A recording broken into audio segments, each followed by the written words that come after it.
The main focus today is to cover the concept of the cycle of action, the concept of the cycle of action as it is found in the Holy Qur'an. And I'm going to share something that I use. Is not something necessarily from the tech of Dianetics. It's just as I do what I do, certain things, I take the tech and use it as a tool, and then kind of put it in the fine language that I know, I guess. Does that make any sense? Mm. And that's really, I think, what we all should do. Study the tech, extract as much from the tech that we can get, but don't stay limited to just one way of thinking. Evolve it or make it personal and make it yours. Okay. So what I'm going to do today is I'm going to share something that I use, and it helps me to take any concept that I'm studying and makes it easier to understand and comprehend. These are actually study tools that I use when I take my test for the fire department. Okay. So with that being said, let me go ahead and share my screen. Okay, let me eliminate that. Let me start this from here. Let me change this computer. Okay. Can everybody see my screen? Yes, sir. Yes, sir. Yes, sir. So the main concept is cycles of action. And we're going to look at cycles of action from the perspective of the Church of Scientology. But we're also going to look at it from the perspective of the Holy Quran. And then we're going to go through the steps of breaking down concepts with regards to study. And this will apply to anything that we study. Give me 1 second. I gotta do one other thing before I get started.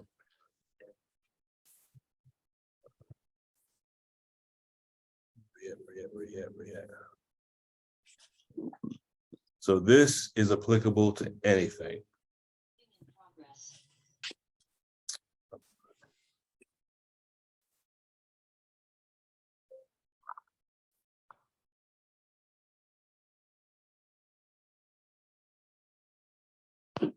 Here.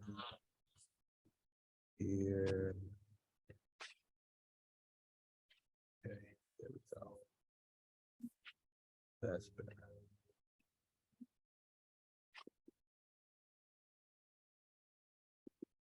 All right, here we go.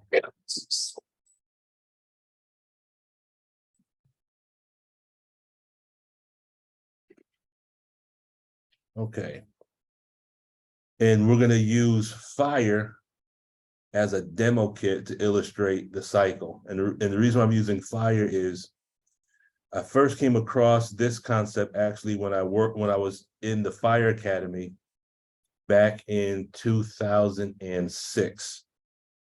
And then as I went and I got deeper into my study of the tech that I picked back up, I went back and actually could see the relationship based on what I had already studied. And then it dawned on me that if you understand a cycle of action, and if you study, 9 times out of 10, we study a test and we try to memorize information in order to take a test. But instead of trying to memorize information, if we understand cycles of action with regards to concepts and how they relate to one another, what that does is that will actually transfer the information from short-term to long-term memory, so that you're not just trying to memorize information, you understand how concepts are related to one another. Does that make sense? Okay. And once we get through this, at the very end, we'll start with Sister Tina. And then if anyone has a subject that they have either found difficult in the past or they're finding difficult in the present, we're going to apply these tools I guess it's kind of like a type of processing to show how we can break the concept down and understand it in a short period of time. Does that make sense? All right. Yes, sir. So the learning objectives. So what exactly are cycles of action? What is a cycle of failure? These two are actually very, very key points. One thing that L. Ron Hubbard teaches, he says that one of the reasons why we are aberrated, one of the reasons why we're stuck in certain tone levels is because of our inability to complete cycles of action. In other words, again, if we look around the house and when the house gets cluttered, doesn't that kind of re-stimulate us? Most definitely. Yes, sir. Okay. So really, when you look at a cluttered house, you're looking at a house that's full of incomplete cycles of action.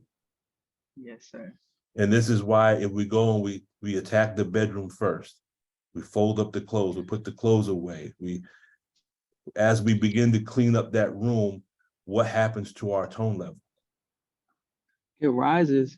It rises. Why? Because we are actually completing cycles of action. Yes. And a cycle of failure is, because when you have a cycle of action and then you have completed that cycle of action, then you were cause over the start, the change, as well as the stop. Yes? Mhm. A cycle of failure is when you and I start something, but an outside force becomes the cause over the change, and then we lose control of the cycle, and then that cycle becomes incomplete. Okay. Go ahead, Sister Jocelyn. Brother Lukman, as you're sharing that with us, if you're in a place that's cluttered and you're the only one completing cycles of action, does your completion positively affect those that don't participate, or are they indifferent to it? Well, that depends. That's a good question. If you're the only one completing the cycles of action, and just based off the top of my head, based on how you're asking the question, because really when you're completing a cycle of action, you're taking responsibility for that cycle. That's kind of like one of the ways that L. Ron Hubbard, he talks about responsibility. But now, if that cycle was started by someone else and you complete it, you could probably re-stimulate them. Because some people don't want touching their stuff, correct? Right. You know, and that's also called invalidation, Brother Lukman. Thank you. Yes, ma'am. That's invalidation. Yes, sir. Yes, so can you qualify that? What do you mean? Invalidation.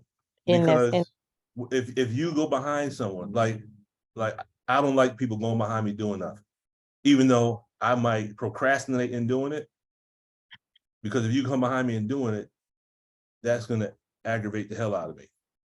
Okay, that's just one of my re-stimulations. Because what you're telling me is, and actually you're not telling me this. This is the way I'm perceiving it. You're lazy. Okay, because you're not moving fast enough. But you don't understand, in my mind, I have so many things I'm trying to do that's on my list of things to do, but I have other things that are priorities, so I'll get to that. But if you come behind and do it, sometimes, not all the times, sometimes I'll get aggravated. But what I'm learning to do now is to accept it and be thankful. Because sometimes we think the aberration in our mind is that we're trying to figure out the intention of that person, and we might think that the intention of that person is to be condescending or to invalidate, and that's why we might react that way. Whereas that person might be doing it to help. Does that make sense? Yes, sir. So at work, there's sometimes we have to write the reliefs up of the next crew that's coming in the next morning. So when I come downstairs and I see one of my senior guys putting the reliefs up, the first thing if I don't see anyone put the reliefs up, but I notice they're there, and I know I was supposed to do it, I come in the kitchen, I say, okay, who put the reliefs up? And one of the guys might say, I did. I say, thank you for handling that for me. So now I've changed my viewpoint to looking at it as I got a crew of guys that they look out for me and will take care of the stuff because they know I'm trying to juggle 1,001 things. It's all about changing our viewpoint. Yeah. Like, does that kind of answer your question, Sister Jocelyn? Yes, sir. And it makes me think that people can be resentful of your helping as opposed to appreciative. And Yes. I never looked at it from that perspective. So thank you. Just understand, if you're helping someone and they're resentful, in my opinion, that's just an indication of their own tone level. Mhm. That's just their tone level. So your tone level is you want to help people, and sometimes those that are being helped might have a low tone, and that helping isn't, as Sister Sharon said, that could be seen as an invalidation. But that's actually a very, very good question. Sister Sharon. Yes, sir. Praise to Allah. Sister Jasmine, thank you for your question. Because when Brother Lukman mentioned the cycles of action or incomplete cycles of action, I remember when I was a little girl and my mother would clean up and we would go behind her and mess up. And she would get so angry. And I'm like, yo, she's tripping. But now I understand with my children, when I clean up, I'm completing the cycle of action. They come behind me and just tear everything up. And it makes me uncomfortable. It makes me angry. And it's like, you know what? I'm not cleaning up anything. So in the apartment now, it's a whole bunch of incomplete cycles of action. I was looking at it yesterday and I'm like, damn, it's cluttered in here. But why is it cluttered? Because I said I'm not doing anything because the children's gonna mess it up anyway, which doesn't make sense. But to me, that was rationalizing it. But it's irrational. And then going to the invalidation, I didn't know I was invalidating one of my sons. When he would go in the kitchen to cook, I would come behind him and clean up instead of asking him, could I help you clean this up? I would just do it. And he would just look at me like, Mom, why are you cleaning up behind me? But I was invalidating him unaware. Mm-hmm. So I just wanted to make that point. Yes, ma'am. So you became a victim of the mother curse when they say, I hope when you have children, then you understand. Yes, sir. Yes. Sister Sultana. Hey, assalamu alaikum, family. How are you? Walaikum salam. I kid you not. I was just thinking about this before I logged on. This is the exact, it just went through my mind. I was like, the same thing. I was like, you know what? Like, why every time when I clean up, someone comes directly behind me within a few minutes and makes it all messy again? I was just thinking, like, what is that all about? Like, and it triggers me so much. It triggers me so much. And I was like, oh my God, they're answering my question. Alhamdulillah, mashallah. Thank you so much for that question. It was right on time. Very welcome. Very welcome. Let's see. Sister Shayla. Assalamu alaikum. You're on mute. Oh, we can't hear you. Nope. Okay. Can't hear you. We can't hear you. You're on mute. No, she's off mute. It's just that Oh. her microphone's not working. Oh, okay.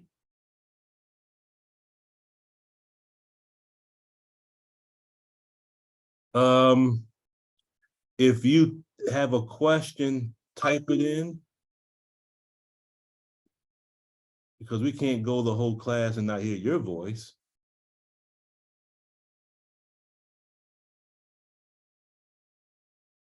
Sister Shayla, try leaving and then coming back in again and see if that might help. Okay. All right. Cycles of action, cycle of failure. We're going to look at two examples of how cycles are actually described in the Holy Quran. So we're going to take the text, but we're going to apply it to two particular ayats just to kind of see it. And then I think by seeing the ayats from a different perspective, they might take on a different character. Okay. And then the elements of a topic. This is something that to me, this is the bread and butter of what I do when I study. And the effect that it has is it allows me to retain information. One of the mistakes that we make when we prepare to take a test, oftentimes we prepare to take a test to retain the information in order to complete the test. And then a week or 2 weeks after the test, we don't have retention of that information. Okay. I was going over transcripts of classes I took in college, and I don't even remember taking the classes. That's how bad my instructors were. I don't remember taking the classes at all. And there's one class in particular, I'm in the class for a whole semester, and I only remember one quote. Out of 4 months of class, I only remember one thing. So how valuable, if we have college degrees, as the minister says, we have BS degrees. And we know what BS is, right?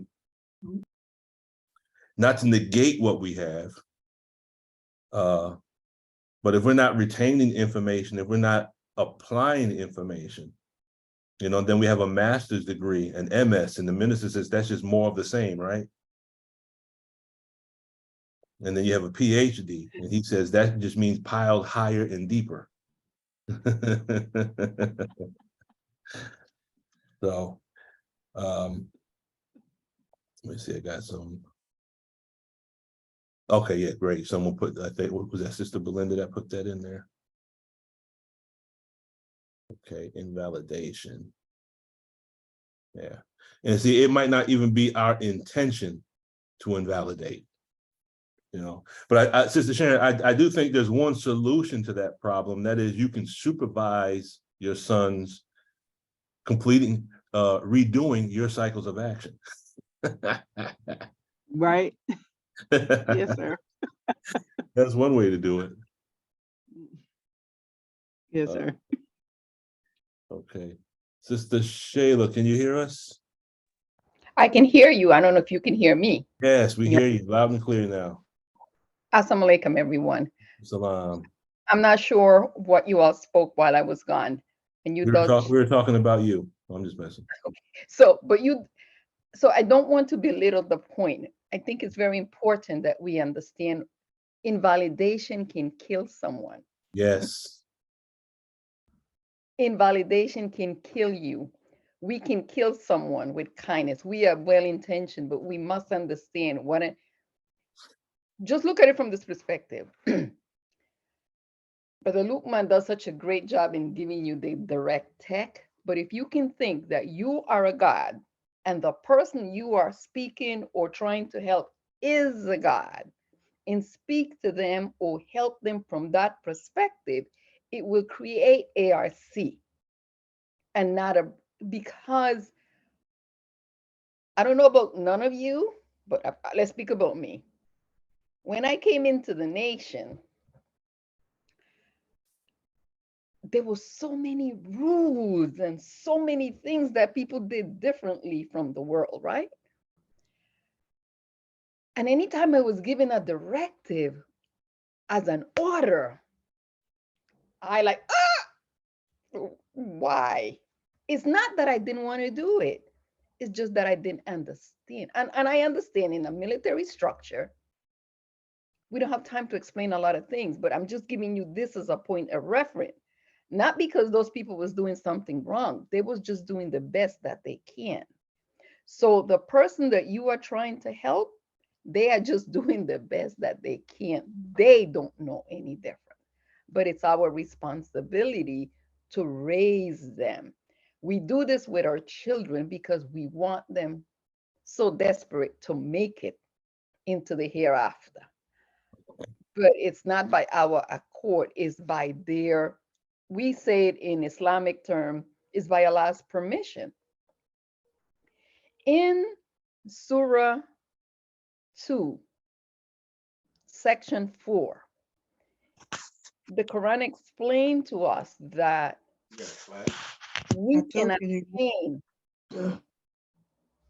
these stages of you can read it. It's a very long footnote. Take the time to read it. Not right now, but it tells you that men obtain by knowledge these states, but the one that we are embark on is on the spiritual development, which is from the divine.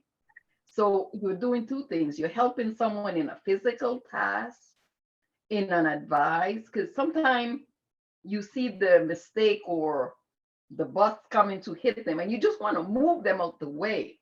But how we move them out the way is very important, because the bus won't kill them, but the way we told them will crush the God within themselves. And they don't know that you did it, but they know that they don't feel well inside. I said a lot to say very simple. Create ARC so you don't invalidate, and always ask questions and learn all about yourself, says the lessons, right? So if you ask the person, how can you assist them? Sometimes you say, can I help you? And they said, what make you think that I need help? Because it's not help, they need assistance. There's a difference. And I'm not telling you choose one word over the other. Read the person, you know their personality, and get under them to elevate them. That's what our teaching says in the study guide. It's the same thing. He said, use the language that you understand. But if you invalidate someone on a constant basis, you are killing them. And in the process, you're killing yourself.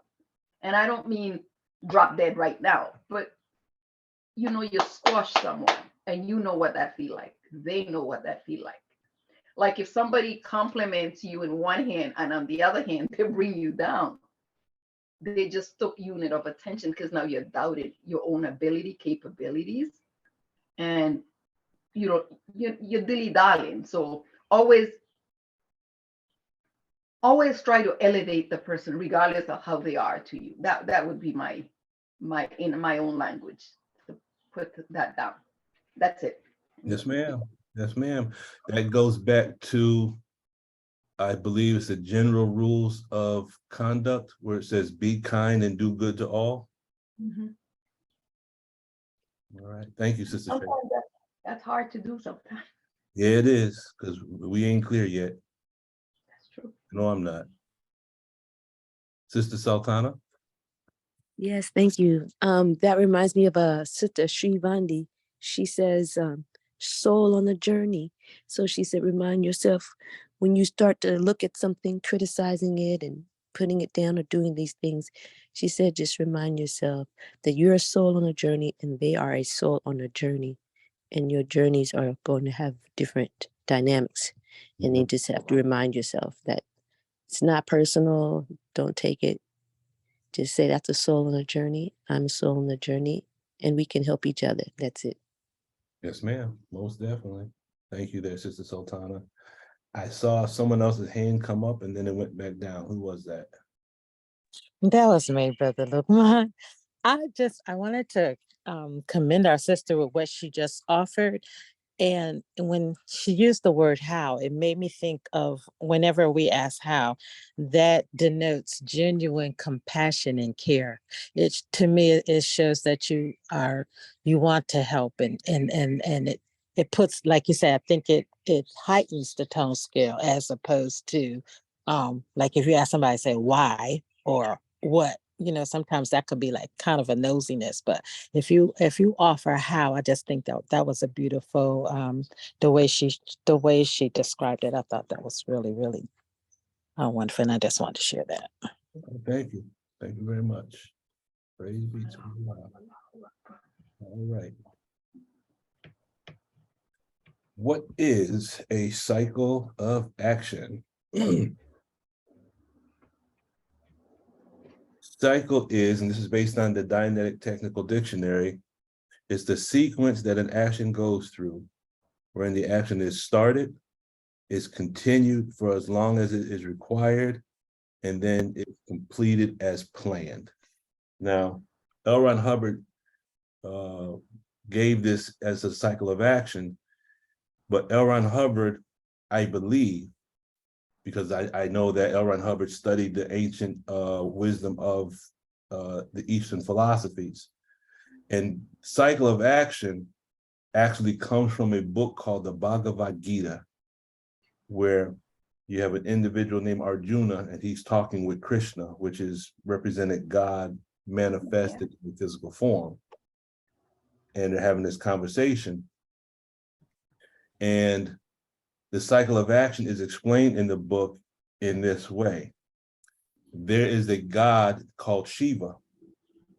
There's a God called Brahma, and there's a God called Vishnu. Brahma is considered to be the God that creates.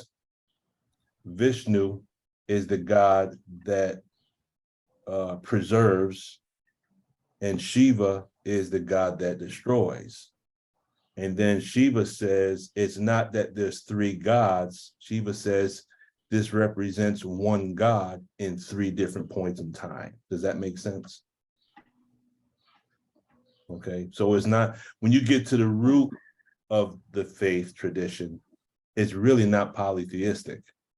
It's just that man over time has done with Hinduism as he has done with Buddhism and Islam and everything else. Individuals infiltrate the wisdom and then corrupt it. Does that make sense? Because really, when you get to the root of Hinduism from the perspective of the books, the Bhagavad Gita just being one of them, it's really talking about the inward journey and the inward fight between man or woman with regards to their physical body. It's really mind over matter, but it's done in the form of metaphor and allegory. Does that make sense? Yes, sir. Okay. It's no different than in Islam, we say Allah is the creator. He's Al-Khaliq, right? He's the preserver. He's Al-Hafiz. And he's the destroyer, or the one who causes death, Al-Mumit. So Allah has 99 attributes, but it doesn't mean that there's 99 gods, right? Does that make sense? Okay. Yes, sir. When you look, huh? Okay. No, And when you absolutely. look at, I'm sorry, go ahead. We're gonna play. No, I was just saying, Verbal Dutch. absolutely, I was agreeing with you. Okay, I thought we were gonna play that verbal double dutch there. And when you look at it from the Kemetic or the ancient Egyptian symbolism, you have one god called Hathor, one goddess called Hathor, you have Heru, you have Tahuti, you have Osah, you have Oset, but it doesn't mean the ancient Egyptians were polytheistic. What they did was they represented the one God from different perspectives based on different actions at different times. Does that make sense? Okay. So the 99 attributes are like 99 valences that the one God possesses. Does that make sense? Okay. Okay. Let's hear it that way. And then when you expand out this cycle of action, you have what's called creation, growth, conservation, decay, and then death or destruction. So the basic is start, change, stop. Okay. But if you expand it out, creation, growth, conservation, decay, and death. Go ahead, Sister Shayla.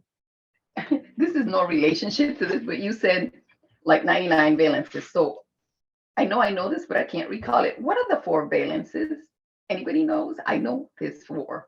I can't recall them. But you would say 99. What are the 4 valences? Mm-hmm.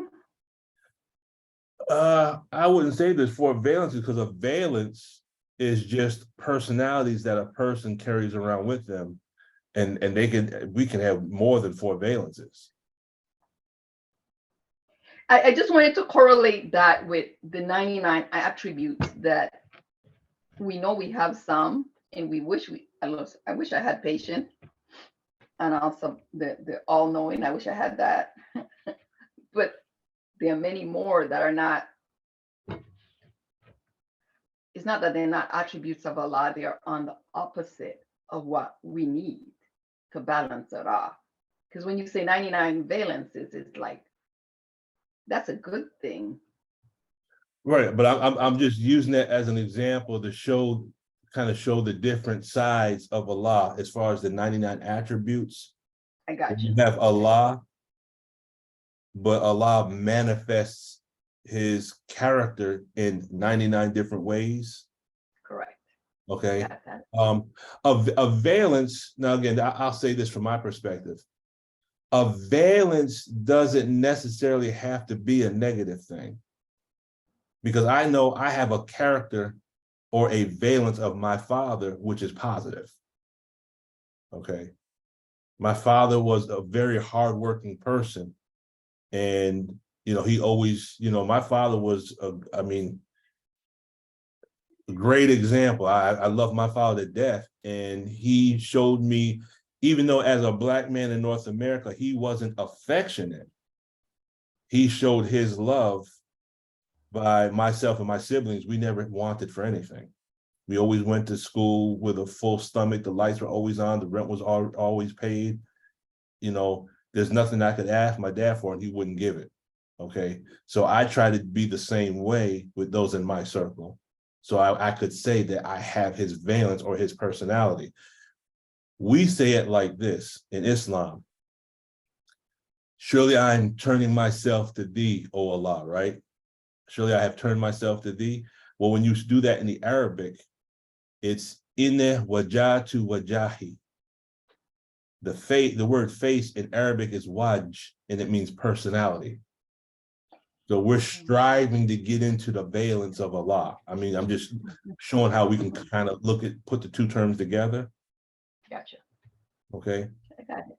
But now if you go into the other spectrum of the attribute, if sabor is patient, then who's impatient?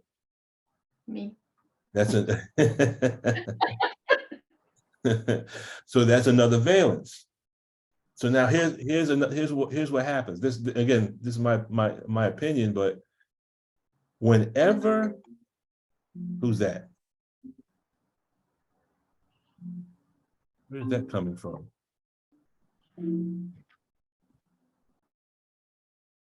Okay, where's that coming from?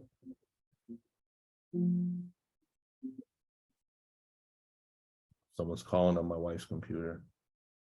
Okay, go back. Messing up my flow here. What was I saying? Whatever attribute,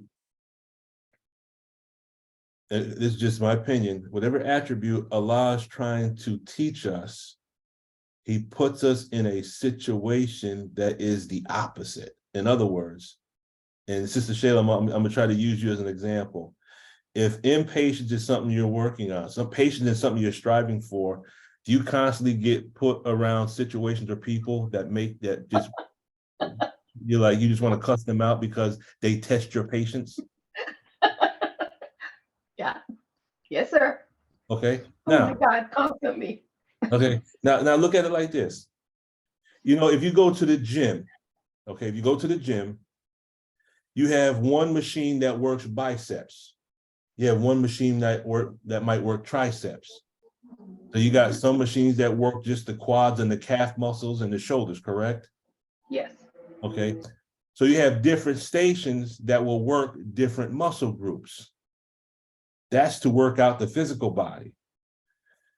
You have people that come in your life that will come to test different parts of the spirit. So when we go out into the world, it's a spiritual gymnasium.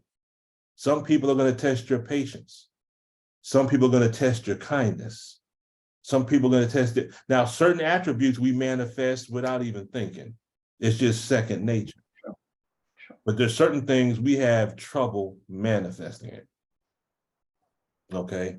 So when you say you desire to be patient, as soon as you said that, I said, yeah. I said, Allah makes you go into the gym to work your patience muscle. Does that make sense? By what? Putting people in your life that are going to test your patience. Because how else could you learn it? How can you strengthen a muscle if there's never any resistance? Does that make sense? Very much. Yes. So have you noticed that, like, if you're driving, there's either people that cut you off or they drive too slow, or they get in your way, or they'll stay at the light too long, or has that ever happened to you? No, usually people give me the right away. But there are people that test your patience. My husband when he drives, because he drives himself. Okay. Okay. So if we look at the 99 attributes, there are certain attributes we manifest. It's like second nature, like breathing. And then if you go down that list and look, you say, oh, I need some work right there. And if you can say, now this is just a hypothesis, if you can look at attributes and say, I need work there, that might explain some of the struggles that you go through. Then you'll see, oh, that's why that happened. See, I don't believe Allah taught Adam the 99 names and just have him memorize the names and gave him some beads and started, he just, Sabor, Ar-Rahman, Ar-Rahim. No, you can memorize the names, but it doesn't mean you know them. Correct. If you take the attribute and you learn the attribute and you clear that word and see what it involves, then you can say, that's why I'm going through what I'm going through, because Allah is showing me how to learn that attribute. And then if we can master all 99 attributes, then what does that make us? Oh, Allah. We're one with the God now. But that journey is not an easy one.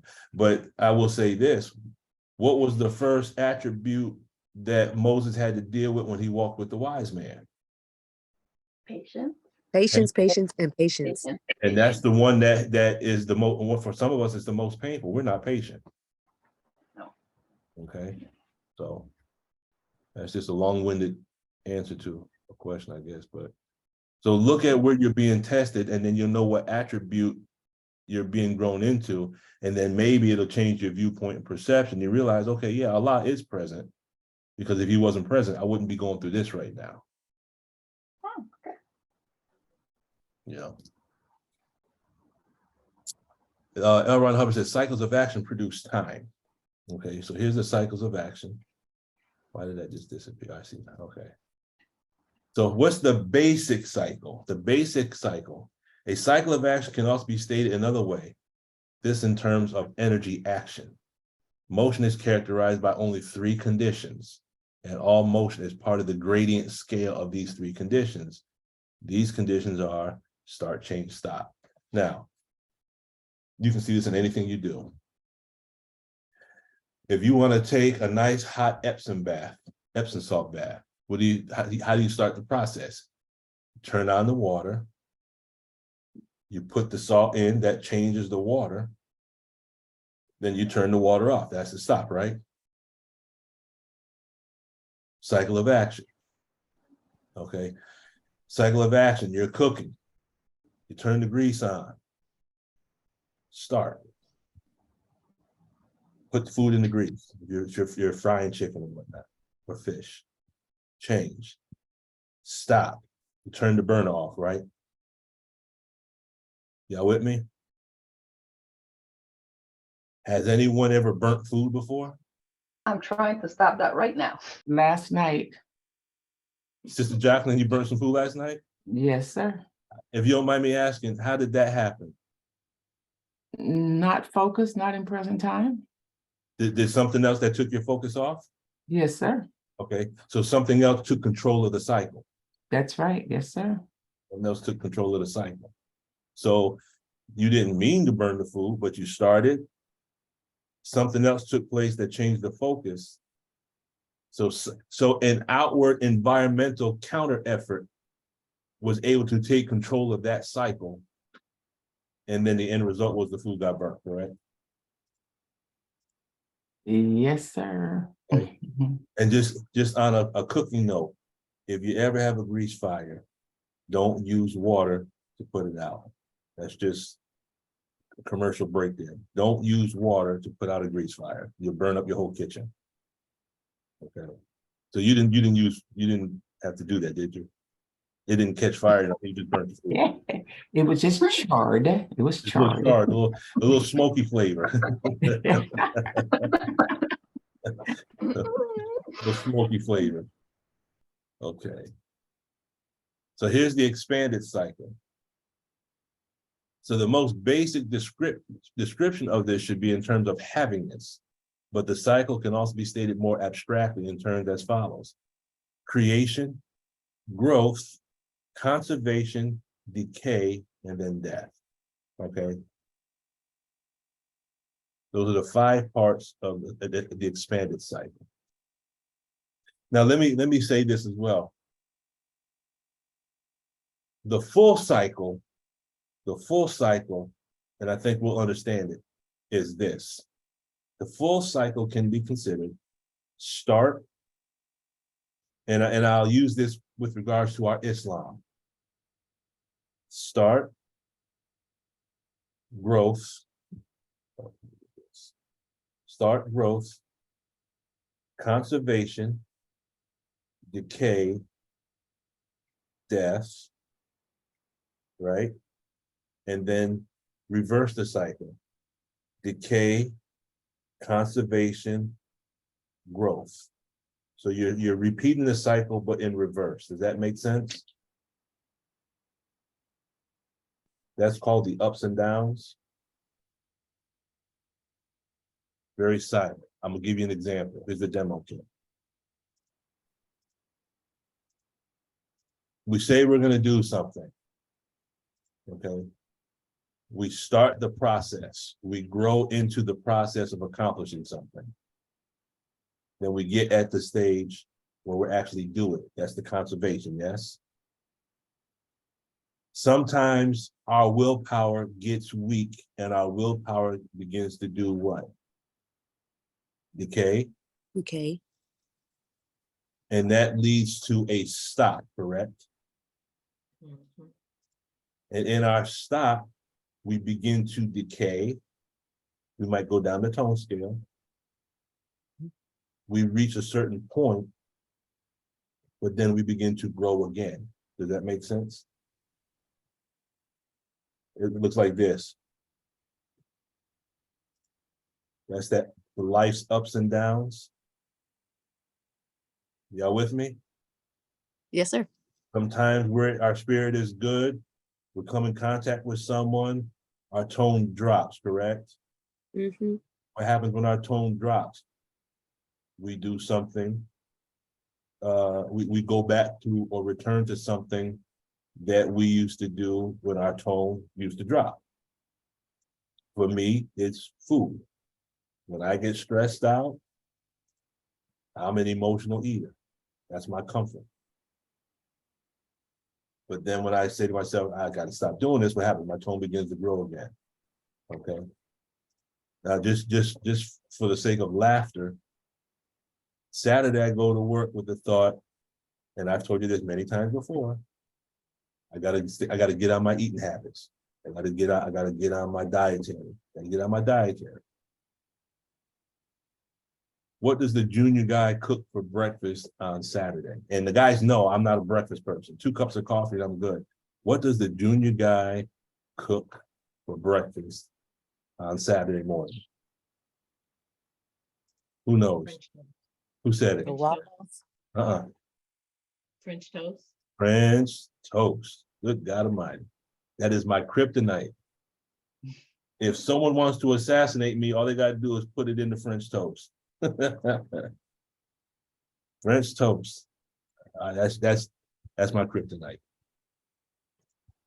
Typically, I don't eat breakfast. I just, I'm good with 2 cups of coffee, and then I start drinking my water, and I'm good. But again, at the firehouse, not a justification, not a service facsimile. It's just, I have to accept it for what it is. There's a certain level of anxiety being at the firehouse.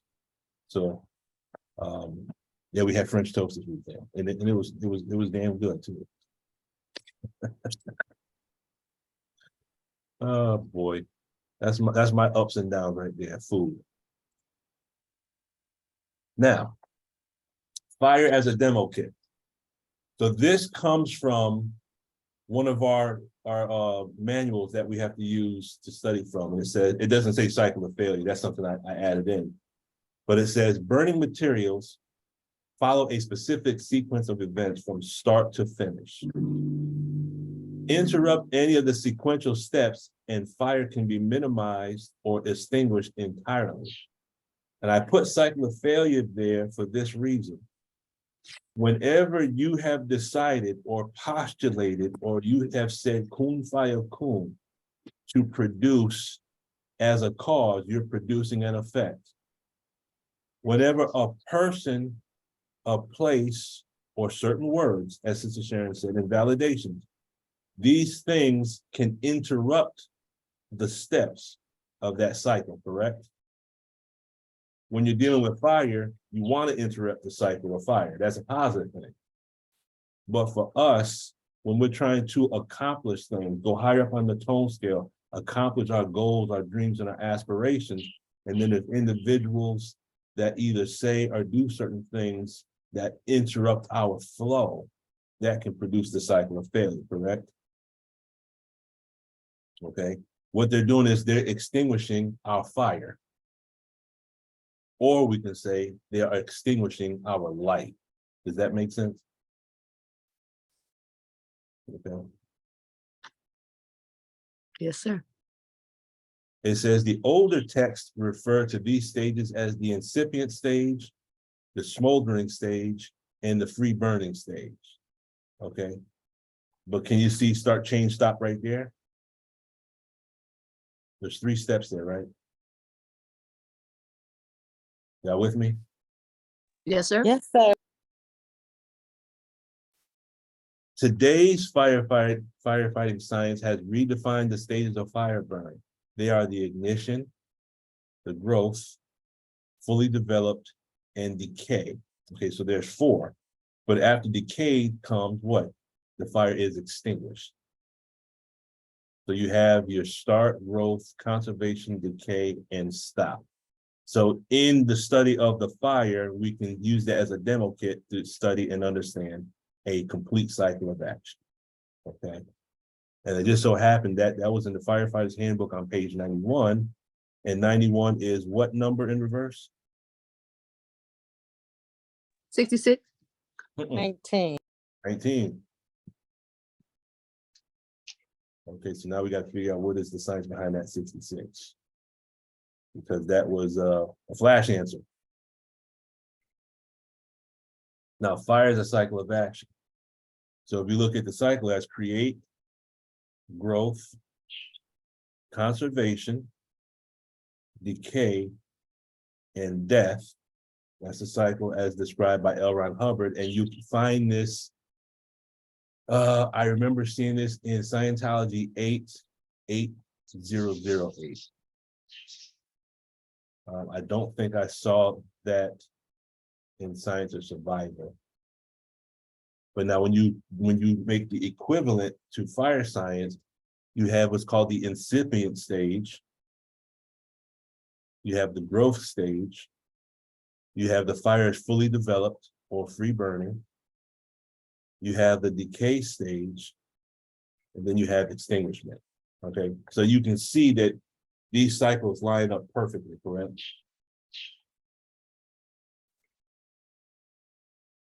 Everyone follow that? Yes, sir. Yes, sir. I'm gonna show you a quick little video. I think the video might only be like a minute long.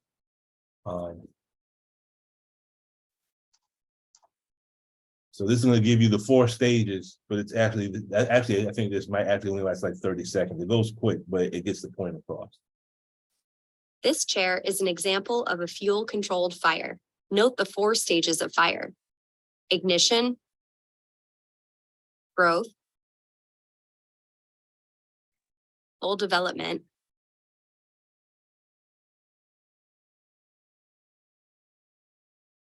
and decay. Okay. So that's basically the 4 in a nutshell.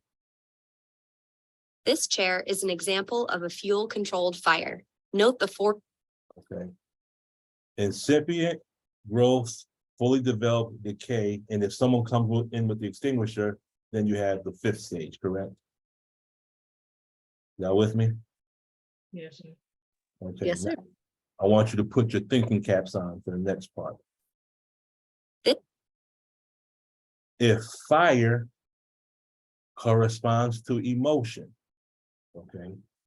If fire corresponds to emotion, what would the incipient, or what could the incipient stage represent? Think Dianetically now. We're comparing fire and the stages of fire to the reactive mind. What could the incipient stage be used to represent? Would that be stimulation? It could be stimulation, but let's see if we can get more precise as far as terminology. It could be, yes. But what specific words could we use to describe the start of an emotional fire?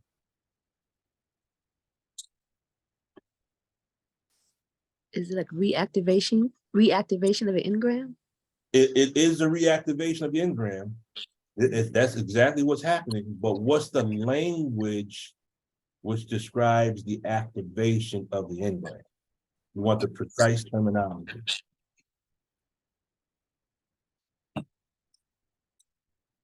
There's two words I'm looking for, and really, they're actually describing the same thing, except that one of them is the first one on this chain of events.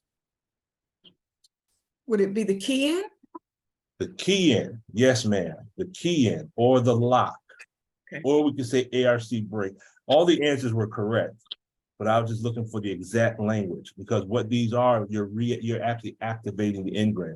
The engram, each one of us here might actually have engrams that just have not been keyed in yet. Does that make sense? Yes. So at any time, some of us can lose our mind and go crazy. Right.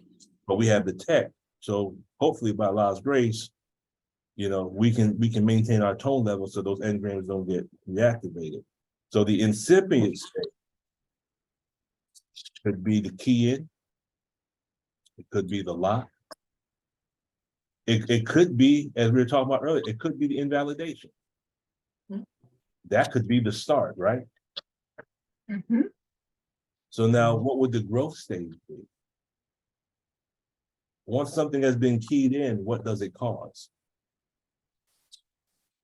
It causes electrical discharge in the brain, which Okay, is a re-stimulation actually.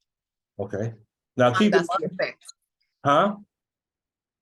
It's a re-stimulation, but the effect is that it emits electrical impulses from the brain that changes that the person cannot explain logically why they're doing that. They're just doing it.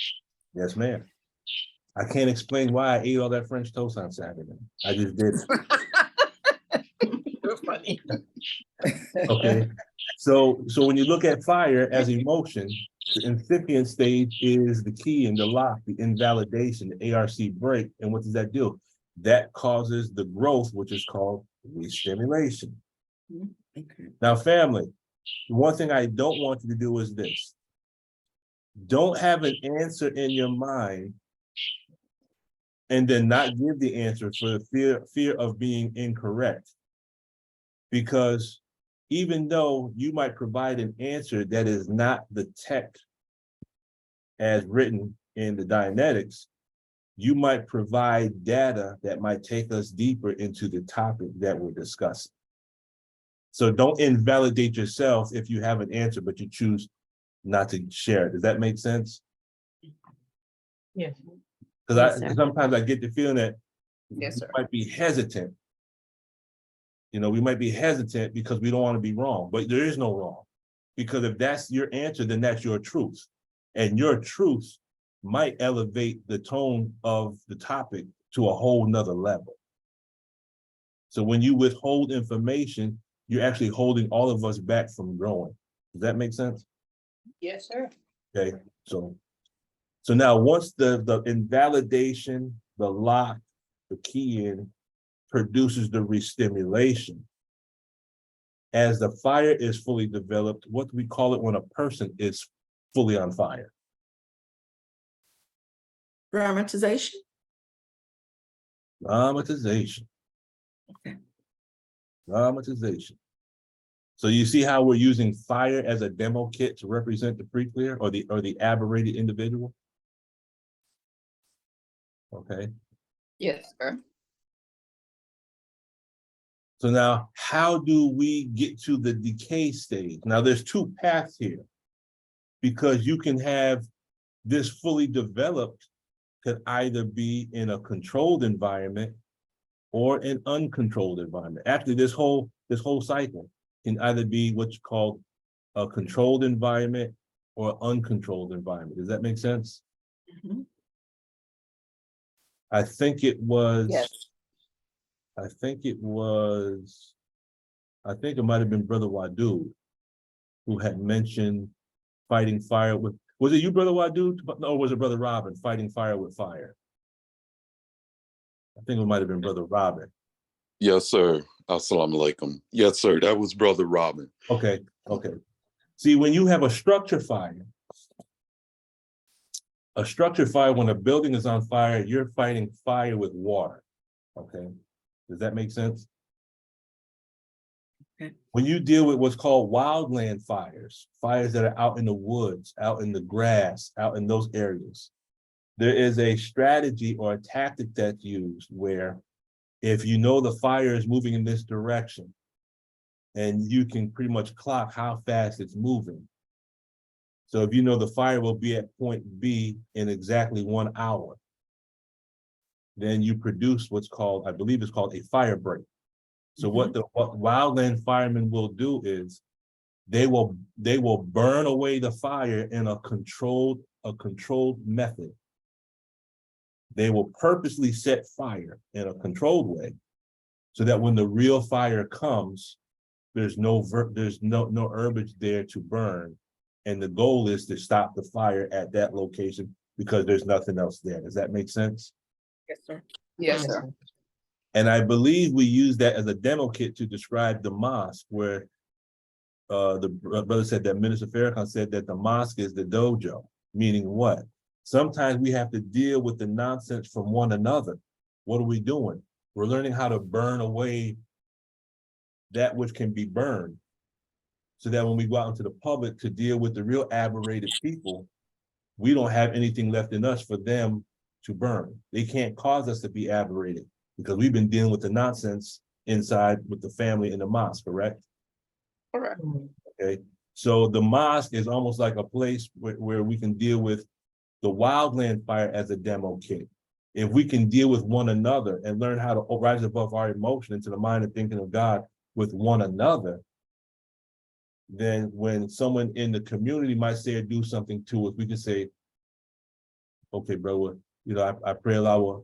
We're always taught that when we're with the Final Call newspaper and someone becomes, mean or aggravated, we say, well, brother, I pray God bless you with a better day tomorrow. And then you walk away from that. You're not letting them start a fire in you. Does that make sense? Yes, sir. Okay, go ahead, brother Wadu. Yes, sir. I've had a question.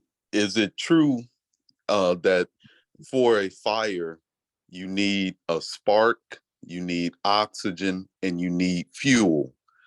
And if that is so, I can understand the wildland scenario of burning the herbage. You're eliminating the fuel for the fire to continue. So in the sense of Dianetics, if dramatization is aroused, what is then the fuel inside of that dramatization? Is it the memory? Oh, this is a good one. This is a good one. Can we just touch on chemistry for just a minute? There's actually four elements you need for a fire. And you named 3 of them. At one time, they would teach what's called the fire triangle. Okay, so you would need a fuel, you would need a heat source, your spark, and you need oxygen. Does that make sense? Okay. Yes, sir. Spark, a fuel source, and oxygen. Now, when you light a candle, that wick is not what keeps the candle burning. Do we understand that? Did we ever think about how does the candle stay lit? Mhm. Yes, yes, sir. The wax produces a vapor that's flammable. And that's what keeps the candle burning. It's not the wick. It's actually a chemical in the wax that's keeping it burning. Okay. So really the 4 elements you need to start a fire and how they correspond to the individual could be seen as this. You need what's called an oxidizer and a reducer. These are for those that have done the chemistry before. But what actually takes place and how can we use this as a demo kit to represent the individual? When you have an oxidizer, you have an element that will lose an electron and become positive, okay? Some of this might not make sense, but I think you'll understand it. And if you don't, let me know and I'll explain it another way, but this is the key point. I'm glad Brother Wadu asked this. You need the oxygen, the fuel source, you need the heat, but you need what's called a self-sustained chain reaction. You need something that'll keep the process going once it's been started. Does that make sense? Mhm. Okay. So now I'm explaining this to you in a way that you'll be able to see it on your time track.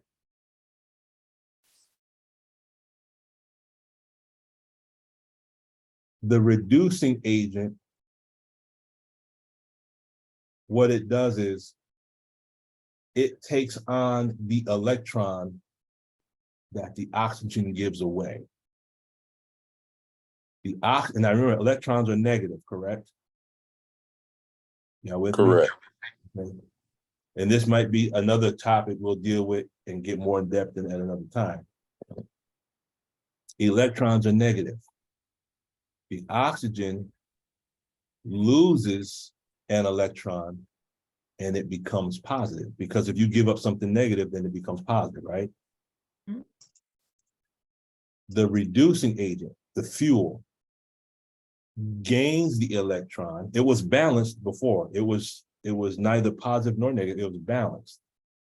When it takes on this electron, it has now an excess of electrons and becomes negative. Does that make sense? Now, Yes, sir. that just described 2 types of people in your aberration. Did not you and I take on the negative of someone else and become negative? Mhm. Can we agree to that? Oh, yes, sir. And the person who put their negative on us, didn't they try to make themselves to seem as if they are positive? Mhm. Uh-huh. Okay. Yes, sir. Don't you have people that have said this to you before? Why did you make me do that? Yep, all the time. Okay. But what happens is someone else had a negative, they had a negative characteristic. Here's our time track. It's called dramatization. They put their negative behavior on us. We took it upon ourselves and we became negative, correct? The heat, Okay. the heat could be the emotion. That could be the secondary, right? Y'all with me? Yes, sir. Yes, sir. Yes, Okay. sir. The heat could be the emotion that came with that situation, And the self-sustained chain reaction could be the environment that keeps us in chronic restimulation. And that's what produces the internal fire.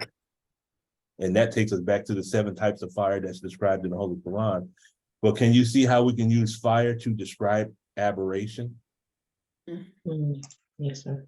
If we go deeper into the study, and this is, I think on one level, it's kind of like the way the Most Honorable Elijah Muhammad said that we study the nature of physics and mathematics, then we start to speak the language of the scientists, correct?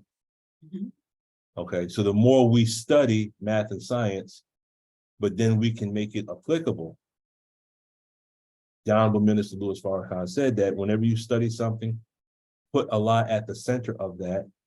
And also whenever you study a concept, study it as if you're studying it, as if you're studying yourself.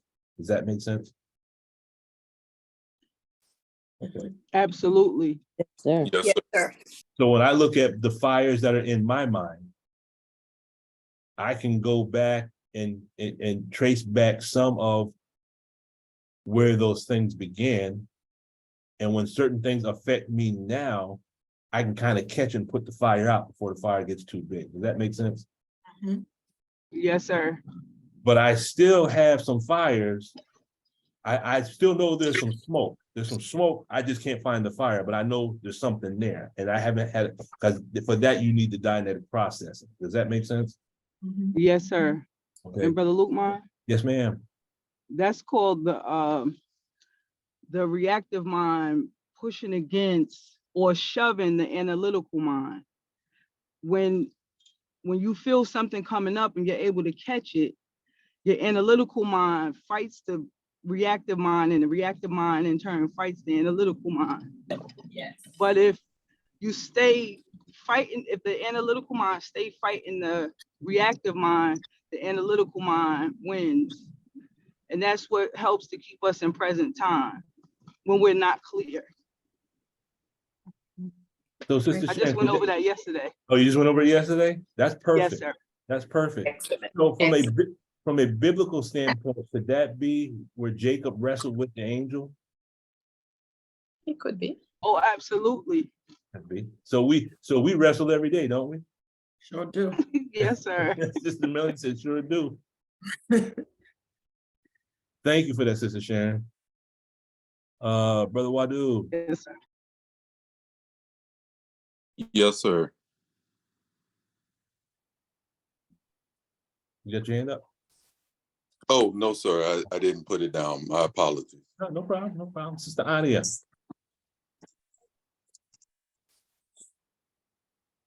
Assalamu alaikum. Alaikum salam. I hold on, I'm getting an echo. Okay, hold on.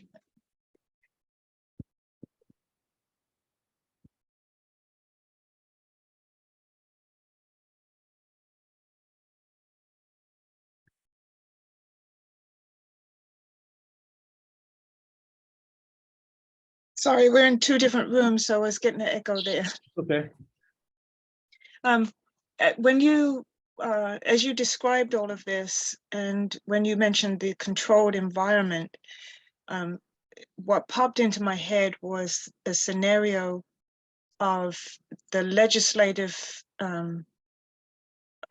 sessions that take place in the UK, with the members of Parliament, when they go into their legislative sessions and they're discussing different points, and everything starts off very calm and proper. It's a very controlled environment as they're arguing their points in a very structured manner, practicing deliberative dialogue, allowing one person to have their turn to speak before the other responds, and and so on like that. And as oftentimes as it goes on, the discussions become more and more heated. And then it looks so funny, because sometimes somebody will lose their cool completely, and I remember was one when the guy got hit in the back of the head. And so the other one retaliated. And then a few people moved to try to calm the situation down, but it led to other MPs, which is MPs as members of parliament, getting involved in the fray, and their frustrations came out. And so now that you had multiple brawls going on, and it just turned into a fiasco. So it made me think of those different stages that you mentioned, and how also as it started off in a controlled environment because they have an issue of disagreement, but they're using that deliberative dialogue to discuss those matters and come to some form of resolution, but it gets out of control. Out of control. And it's very funny to watch. So I thought that was a good demo kit. Oh, it beats to a lot. And here's the beauty of the demo kit. You just applied it looking at government. I'm looking at it from the perspective of fire and from the perspective of chemistry. If you were to speak to Sister Melanie and Brother Wadud, you know, the fires inside the body is called inflammation or disease. And then it's the same cycle, because what happens? Your cycle starts. What happens? There's always a sign that something is there, and then it begins to grow.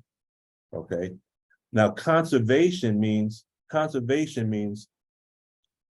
there's two processes happening at the same time. So in a fire structure, the fire is increasing and consuming the house at the same time. So the fire increase and the building decreasing is at the same time, whereas the fire is using the wood or whatever the house is made up of to maintain its own existence. Does that make sense?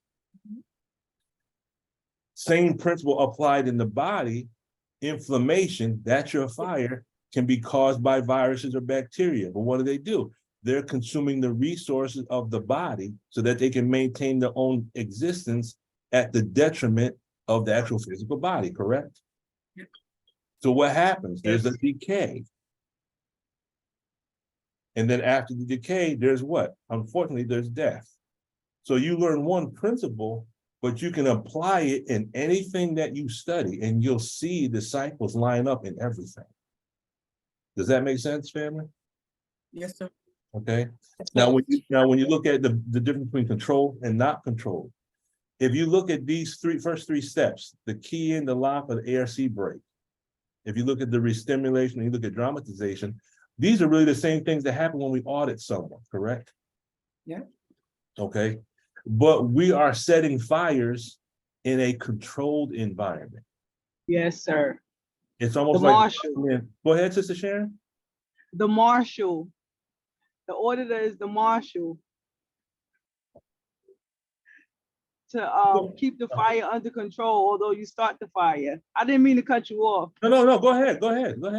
Yes, sir.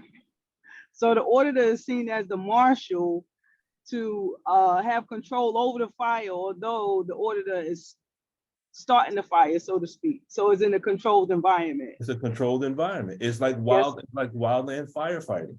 You have to burn this away. So when the real fire comes, there's no fuel for this fire to burn. And if there's no fuel, then that fire, you've caused a cycle of failure for the fire. Does that make sense? Mhm. Okay. So in an uncontrolled environment, you're out in the street, here's the key in, you've been re-stimulated. Now you're dramatizing your aberrant mind or your engram, but you're in the mall somewhere. You're over someplace else. You're in an uncontrolled environment. Does that make sense? Mhm. Okay. Yes. So then what happens is, what would the decay stage be? If we compare this to Dianetic processing.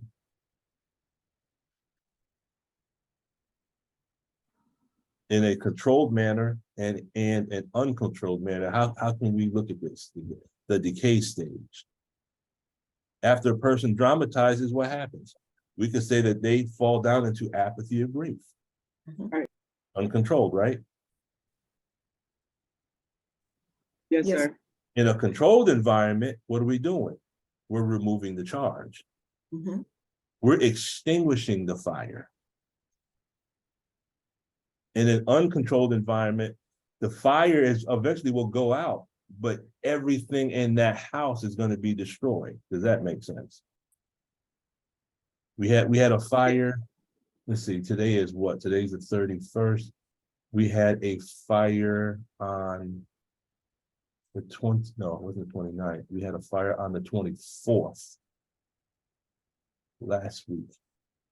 By the time we got there, the entire building was fully involved.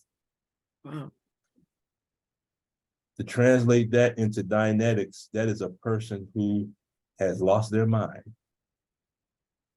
That is the person that picks up the gun or the weapon and shoots everyone and then kills himself, because that fire has totally taken away their any glimpse of sanity they have left, correct? Mhm. Yes, sir.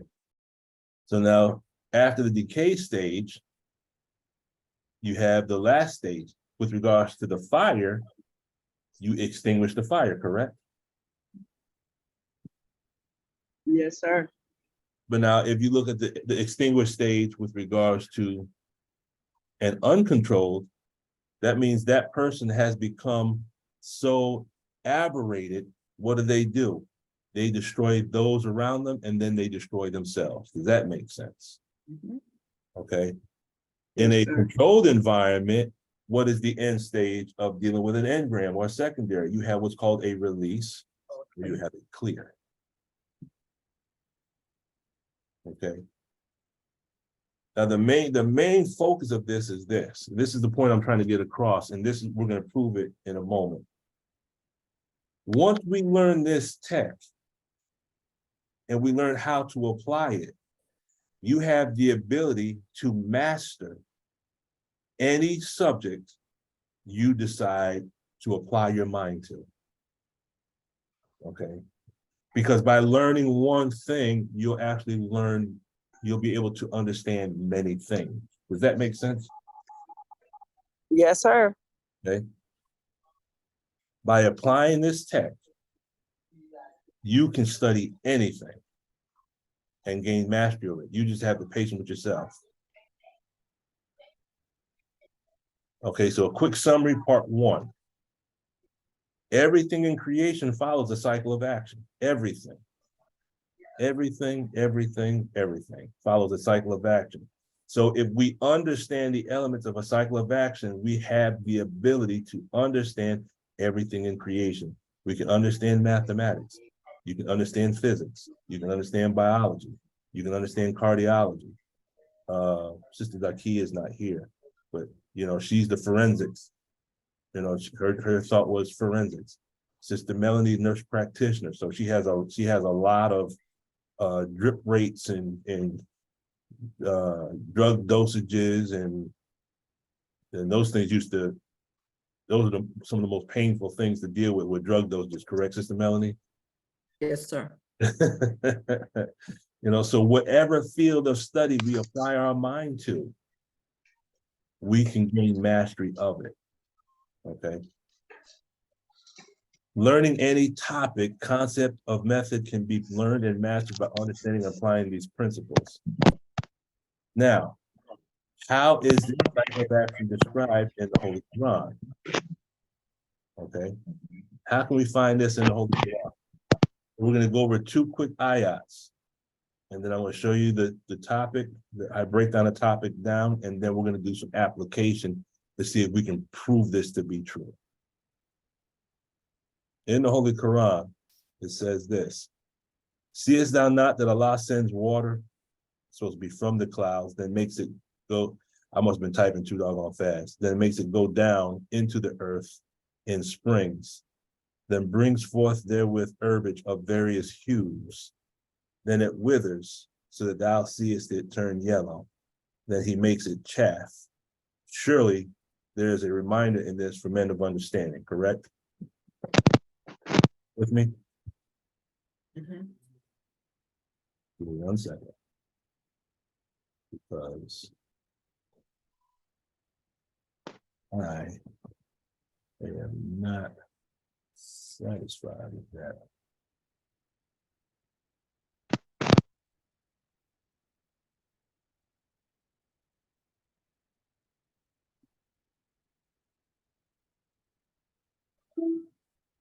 What the minister say? He said, mistakes shall not exist.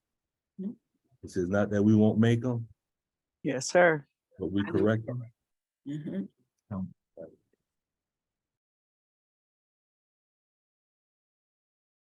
All right, how does that look? All right. Seest thou not that Allah sends water from the clouds, then makes it go down into the earth and springs, then brings forth therewith herbage of various hues. Then it withers so that thou seest it turn yellow, then he makes it chaff. Surely there's a reminder in this for men of understanding. Now we're going to piece this apart real quick just to show you a cycle. And then it's going to prep us for something else. Okay. And this is from Surat al-Zumar, which is called the Companies. And that's Surah 39, Ayat 21. I see we have a new sister with us, Sister is it Alisa? Assalamu alaikum, Sister Alisa.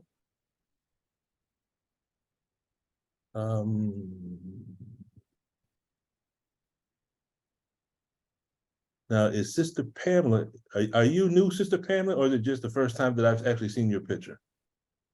Assalamu alaikum. Yes, I am new. Okay. Thank you. Thank you for spending some time with us. If you have any Thank you. questions, please feel free to stop us. Yes, sir. Thank you so much. Okay. What I call this identifying elements and flows. Now, in Dianetics, they always talk about flows, ridges, and dispersals, correct? Yes, sir. Okay, now here's the demo kit. Those of us of a certain age will remember this. Remember when we used to actually play outside? Mhm. Mm-hmm. Okay. Yep. Remember we used to actually drink out of the garden hose? Yep. Yes, sir. Okay. See, the younger generation, they gotta have the bottled water. No, we got it straight. Yep. We got the uncut stuff. So now you just got done playing hide and go seek. Now everyone's thirsty, right? So you go to the garden hose and you already know. Why is it that you know not to be the first in line to get the water? Because The water's not as Well, cold. it's gonna be dirty. The first shot is warm, isn't it? You gotta let it run first. Yes, sir. Okay. And So now dirty. once you drink the water, that's the flow, correct? That's the Mhm. flow. When it was the next person's time to drink, there was one who was assigned to hold the hose, right? Mhm. Right. Typically, what did they do in between children? They Wet try. everybody. Huh? They Wet try. everybody. Well, yeah, they would do. Yeah, that's what Sister Sharon would do. She would wear And it. they would drink. They would drink also. But you would bend that hose and it stopped the flow, right? Oh yeah. Right. Mhm. Okay. So that bend in the hose is that's the ridge. The ridge is what interrupts the flow. Does that make sense? Yes. Okay. And if you remember, if you put your thumb over the tip of the water, it would make the water spray, correct? Mhm. Okay, that's your dispersal. The same concept applies in studying. Because as long as you understand what you're studying, you might even use the terminology, oh man, I was just flowing with this, right? It was just like, I could read it and I was getting it, right? But then when we come to that misunderstood, what does it produce? It produces a ridge, correct? Right. Something is blocking our understanding. And when something blocks our understanding, don't we disperse from studying? Sometimes, Yes, sir. okay, Yes, sir. okay. So I want us to have that same mindset as we go through this. Here's the actual ayah.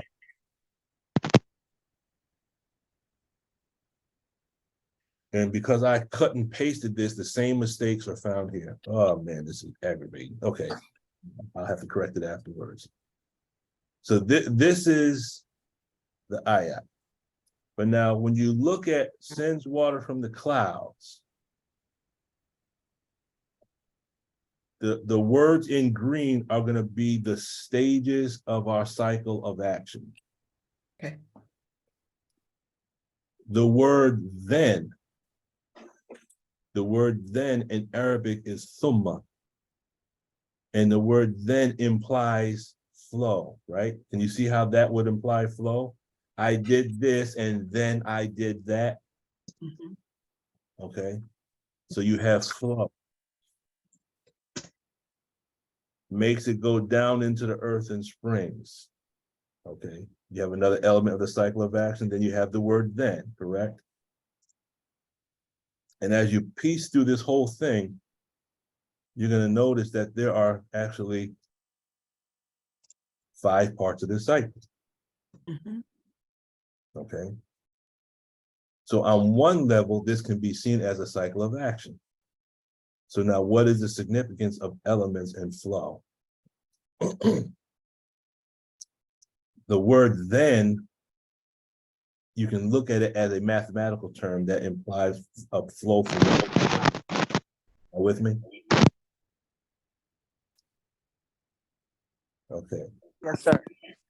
So a concept or topic of study can be broken down into its elements. And here's why I really want us to put on our thinking cap, so to say, and really grasp this concept. Whatever subject we study, it can be broken down into concepts or elements. If you open up a math book or you open up a science book, one of the first things you're going to notice is you're going to come across certain words that are either bold, underlined, or italicized. Does that make sense? Mhm. Go ahead, Sister Jocelyn. Brother Lukman, in that particular ayat that you shared with us, when it says then, could you also compare it to sequence? And Yes. that when we're Yes. studying that we should do things sequentially? Yes, ma'am. That's the whole foundation that we were talking about. We don't want to study for the sake of remembering pieces of information. We want to study to understand how concepts flow into other concepts. And by doing that, what's going to happen is you're going to, at least for me, my retention shoots through the roof. And not only short-term retention, but there's certain things that I studied a month ago, 2 months ago, and I still remember them fresh as if I studied it yesterday. Because there's a certain way to put information in your brain where it'll transfer from short-term to long-term memory. But that's exactly right. Look at it in a sequential manner. That's a great question, Sister Jocelyn.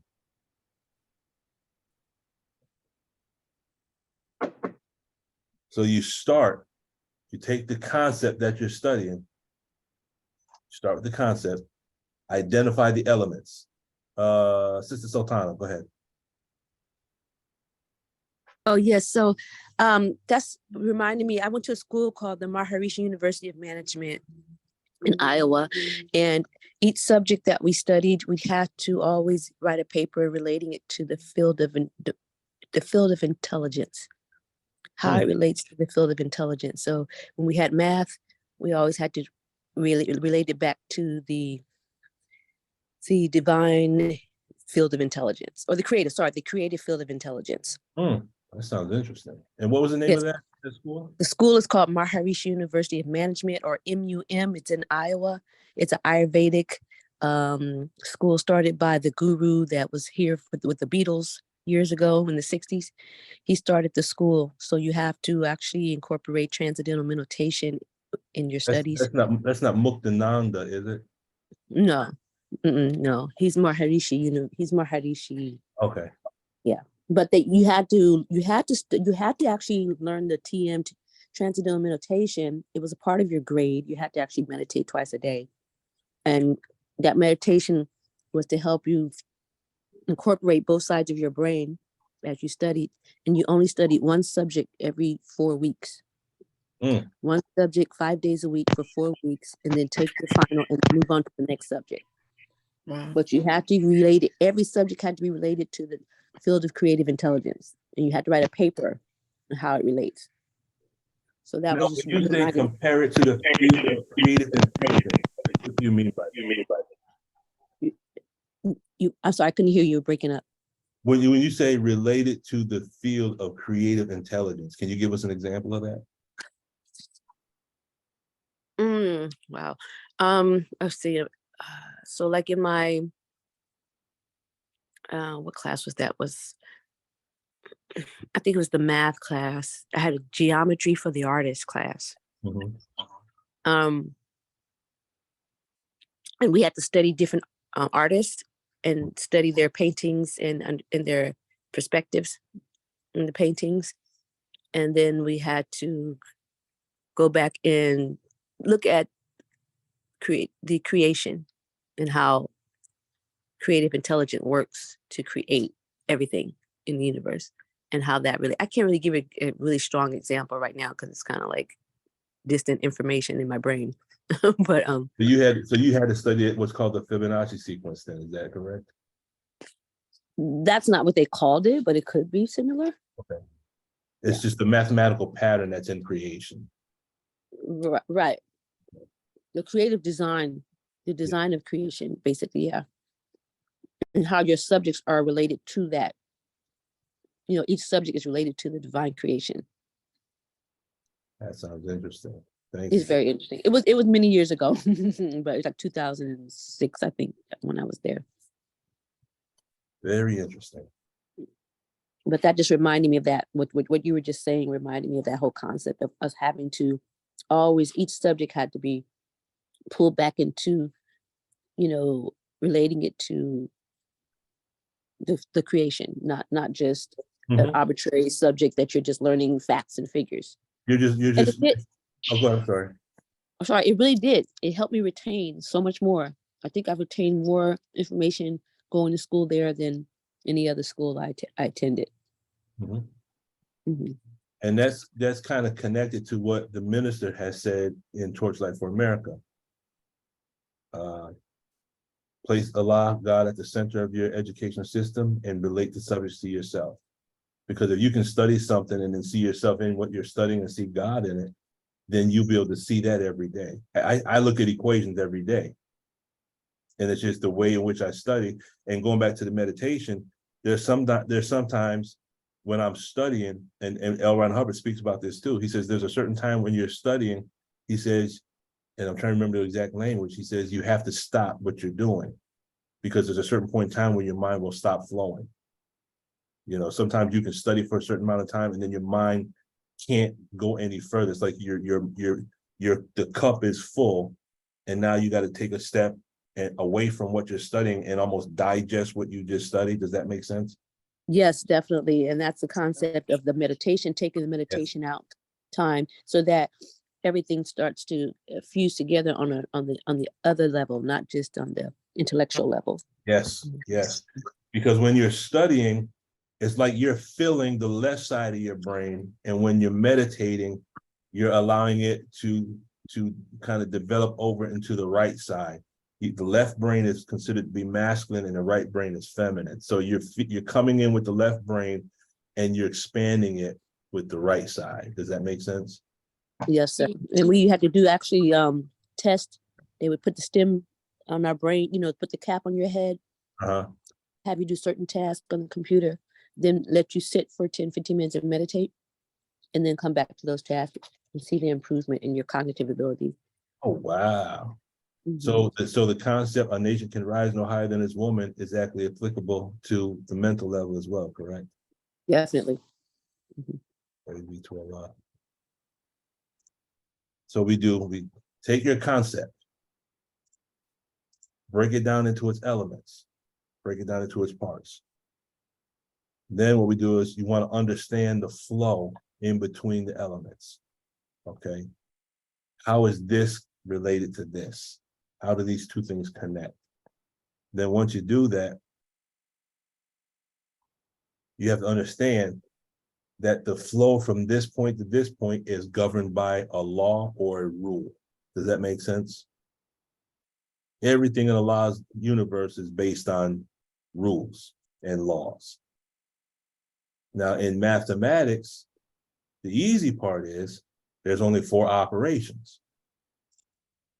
What are the four operations in arithmetic or in mathematics? Subtraction, addition, division, multiplication. Multiplication. Okay. What do you think are the 4 operations in calculus? Same thing. The same thing. Same 4. What are the 4 operations in trigonometry? Same. Okay. So from arithmetic up to calculus, there's only 4 operations.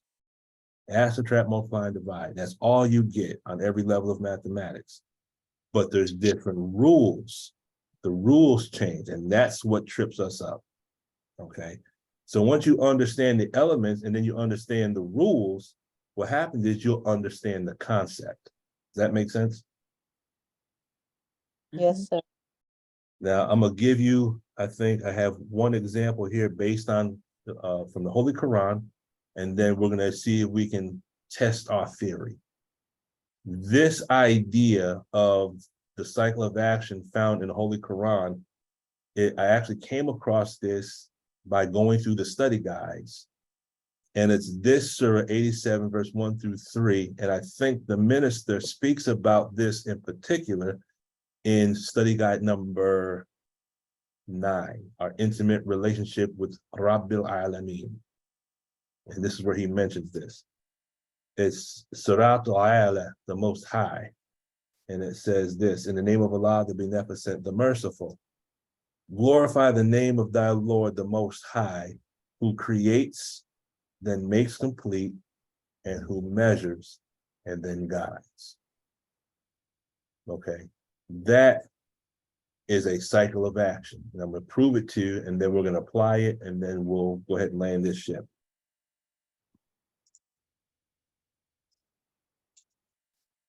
Okay, so when you look at the word creates, makes complete, measures, and then guides. What we're going to do is we're just going to reorder them. Okay, but now here's one of the reasons why I like it in this order. This order is very interesting, because really one thing that we've been taught to do. So to create means to come up with an idea of something, correct? And then Sir. make Yes, it sir. complete. Make it complete means you have to see what you have created in your mind as if it already exists in reality, correct? Yes. Okay. So that is almost like saying writing our history in advance. We create it and then we make it complete. What we're saying on our level is kun fayakun. We're saying being it is. This is what I want to do, and I see this as a finished product. I'm projecting my thought into the future as if it already exists.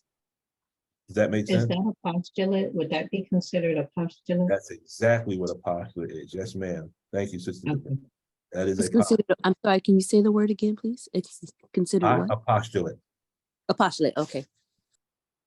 So postulate, kun fayakun is really saying the same thing. And we're in the Holy Quran, it says Allah is the doer of what he intends. He's al-fa'ala. He's the doer of what he intends. He's one who postulates. Does that make sense? Yes, sir. We write history in cycles of 25,000 years. So we create, then we made it complete. And now we come back to the present time and we walk into the history that we already wrote. Does that make sense?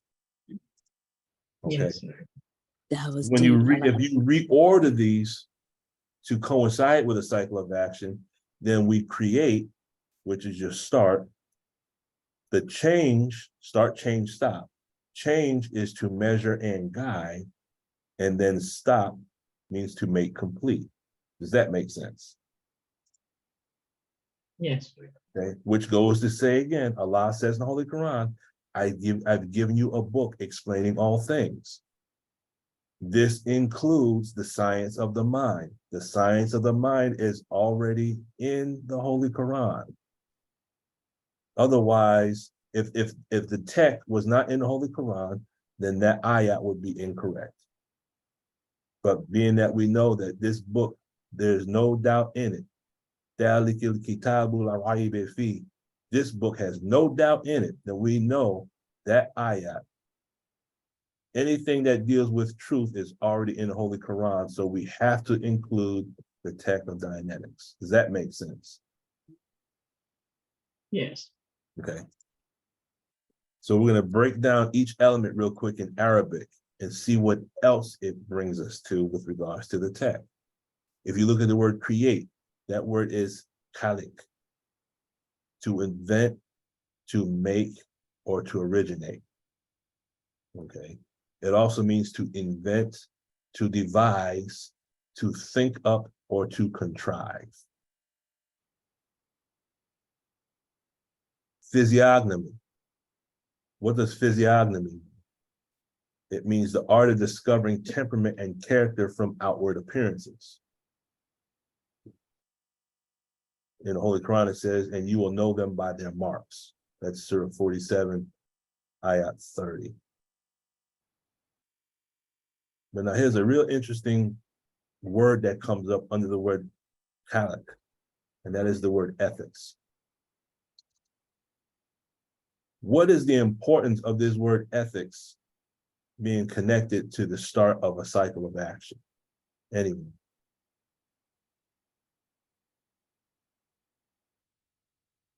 Your character. Yes. Anyone else?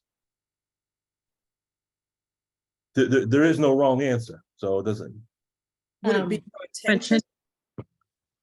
Say again, Sister Melanie? Would it be your intentions? Your intentions? Yes, ma'am. Someone else had said something. Integrity. Integrity, yes. So whenever we start a cycle of action, can't we say we should have our ethics in it? Hmm? The Honorable Minister Louis Farrakhan says, do no good. He says, do no, I want to get this right. Do nothing with the thought of seeking gain. Does that make sense? Yes. Yes, sir. Is it Yes, do sir. no good seeking gain? Do no good, was it do no good seeking gain? There's a video clip I remember, and I think he was actually on an airplane and he was wearing a burgundy shirt. And he emphasized the point that anything that we do it without seeking to get gain from it. We have to do it for the sake of doing it because it's the right thing to do, correct? Yes, sir. And so I look at that as that has to, any cycle of action we begin, our ethics has to be a part of that. Go ahead, Sister Ania. So that makes me think of our lessons, number 11. Have you not heard that your word should be bond, and bond is life, and I will give my life before my word shall fail?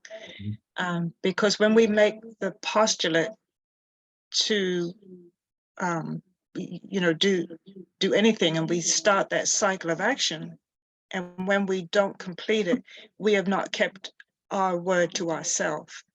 So that integrity not only involves when we're involved with somebody else, but just if it's just ourselves, can we we set an intention, but then do we keep our word with what we've said we're going to do and carry it out? Yes, ma'am. And since you brought up that point, that very important point, let's look at this real quick. In rule number 3 of the 13 rules of instruction, it says what? The laborers are supposed to speak past, present, and future tense being perfect, correct? Yes, sir. Okay, now from the study of grammar, when you speak past, present, and future tense, future in perfect tense, speaking in perfect tense implies speaking cycles of action that have been completed. In other words, if I said, yesterday I read the book, okay, if I said I read the book, is that imperfect tense or is that perfect tense? Perfect. Perfect, because it implies that I completed that cycle of action, correct? Today I went to the store. Even though technically it's in the past, but because I'm talking about today, we'll say present time, did I complete that action? Yes. Okay.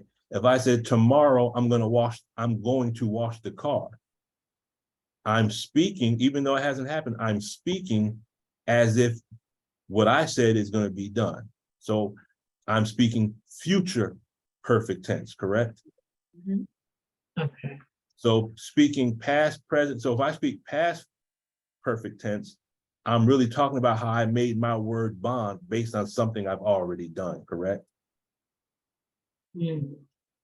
Speaking So what if you don't complete that action that you said you're going to do the next day? that's called speaking in the imperfect tense. Okay. So in grammar, you have the perfect and you have the imperfect tense. So if I said yesterday I was going to read the book, that tells Okay. you what? I didn't complete the cycle of action, right? Okay. So I spoke in the imperfect tense. Today I'm thinking about going to do X, Y, and Z. I'm speaking in the imperfect tense. Tomorrow I might do it. Might do is not a postulate. Right. Okay. Want to be. I want to be this and I want to do that. Brother Abdul Hafiz, may Allah be pleased with him, used to say, wannabes don't make honey. Mm-hmm. Okay. So just in our speech, and this goes back to the point that Sister Ania brought up, making our word bond and postulating and speaking future tense being perfect really are all interconnected. Does that make sense? Yes. Yes, Go ahead, Sister Jocelyn. Brother Lukman, as you're sharing that with us, it makes me think about the more we speak in perfect tense and make our word bond, that's speaking as a God. Yes. Because we're saying kun fayakun, right? Right. We're saying being it is. Yes, sir. Okay, now, just because I say I'm going to do something tomorrow and it doesn't get done, doesn't mean I'm not speaking as God. I might just have some extra steps I have to take to complete that task, or other things may have come up. But the bottom line is, as long as I'm working to complete that cycle of action. But if I have given up and I just say, hell with it, I can't do it. As soon as you start saying, I can't, where are you on the tone level now, on the tone scale? 2.5 You're starting to go down. Yeah. down. The Honorable Minister Louis Farrakhan said that Allah removed the word can't when he created himself from triple darkness. I think we might have heard that before, correct? Go ahead, Sister Jocelyn. Yes, sir. As the other thing, because you started out with cycles of action and cycles of failure. So when we speak in perfect tense and we manifest that, then we're completing a cycle. We're completing the cycles of action as opposed to the cycles of failure. And cycles of action, completing those cycles, it was actually get you to go up the tone scale. Yeah. Definitely. Okay. How do you feel when you complete a task? Don't you go, Lighter. You feel lighter, but then there's some other things on the list I got to do now. But at least I ain't got to worry about that anymore. Okay. Okay, so that's create. With ethics. So what is change? Change is comes from the root word kadara, which means to possess strength, power, or ability. Okay. It's almost like being able to be cause, to have the possibility to do, or to be in a position to do. Okay. To determine. The whole point of the tech of Dianetics is to increase self-determinism. Okay. To estimate, evaluate, or calculate. Now, I want to emphasize this point specifically with regards to mathematics, because if you look at mathematics as a cycle of action, if you take an equation, okay, and you take that equation, that is the concept, break that equation down into its elements. You'll either have letters, you'll have numbers, or you'll have symbols, correct? Y'all with me? Yes, sir. Yes, sir. Yes, sir. So when you look at the concept of circumference, we have pi times d, correct? Mhm. Yes, sir. We have a symbol and we have a letter. Those are your elements. So C, you have an equal sign, you have pi, the letter pi and the letter D. Those, you have 4 elements in that equation, correct? Right. That is the process of evaluating. Because now, if you understand pi and D as they sit next to each other, what is the operation that connects those 2 letters?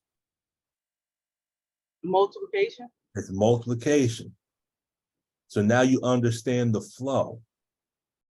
You have the elements, you're gonna have the concept, the elements, and the flow. The word change also means to measure, to number, or to sum. So when you look at the cycle of action with regards to mathematics, you start with the problem or the equation, and then to measure and to guide. To measure means to be able to perform the operation of. Does that make sense? Yes, sir. Okay. When you look at the word guide, remember, measure and guide, the word guide is talking about to moving forward or advancing. Okay, a direction, way, of course, or a line of conduct or procedure. So to make this as plain as possible, if you have an equation, or if you have a problem that you have to solve with numbers, you have the concept, you have the elements that make up the problem, and then you have how these elements connect to one another, correct? Y'all with me? Yes, sir. Yes, sir. When we say they're connected, we're talking about the 4 operations: add, subtract, multiply, and divide. That's all we're saying. If you understand the elements, you understand the flow, then you'll understand the concept. Go ahead, Sister Sharon. Yes, sir. With you breaking this down, it made me think about the Honorable Minister Louis Farrakhan. He measures, guides, he knows all of the steps to take perfectly, and he gives us the answer. We don't have to solve it. We just have to study the answer, study the mathematical equation. We already have the answer.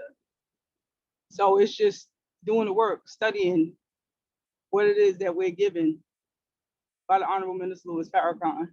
Yes, ma'am. That's what I see. Yes, sir. Praise be to Allah. Yes, ma'am. And then make complete. Well, what does make complete mean? Make complete means to be alike or to establish, to be equivalent or to establish equality. Well, in the equation, C equals pi times D. Well, we know what's the diameter of the earth? 24,800, 24,896 miles. Not the circumference, the diameter. 7,926 miles. Okay. But now on the other side of that equal sign is circumference, right? And that is what? 24,896 miles. Okay, so now you have the circumference over here, you have the equal sign, you have pi times D. What you have to figure out is, how can I make these 2 elements over here equal to this actual fact over here, correct? Mhm. And when you can do that, if you take 7,926 and you multiply it by pi, 3.141, what will your answer be? 24,896. That is a cycle of action. Does everyone follow that? Yes, sir. Okay. So to make complete in mathematic language is your equal sign. I don't know how this line got on my screen, but so you start with the topic and its elements. You change, that means you understand the flow between the elements. You understand the operations, and there's only 4: add, subtract, multiply, divide. Multiplication is nothing more than fast addition, and division is nothing more than fast subtraction. I'll give you an example. When you look at your paycheck on Friday, when you look at your taxes, is that subtraction or is that division? Are you losing a little or are you losing a lot? Because they divide that check up, don't they? And isn't that fast subtraction? Okay, so division is still subtraction, but it's done more quickly. And you understand in math, you got to understand the rules. And that's where people get tripped up at in mathematics, because the rules change on different levels. The operations are the same, but the rules change. Okay, the rules for arithmetic are not, you have to learn each level before you can move to the next level. So if you're doing fractions, there are rules in fractions that are the same as arithmetic, but then there's rules in fractions that are different. Does that make sense? Yes. When you get up to algebra, algebra encompasses all the rules of arithmetic and fractions, but then there's another set of rules to understand. And that goes all the way up. And then you have to do what? Find the equivalence. So solving the equation or understanding a topic doesn't end with solving it on paper. The goal is to learn about Allah and obtain a better understanding of self. This is left brain and right brain understanding. If you learn just to pass a test, then you become a person that has a degree and you have no understanding. You and I will be no different than a jackass carrying a book. Okay. Quick summary. Understand the cycle of action of a subject and you can gain mastery of the subject.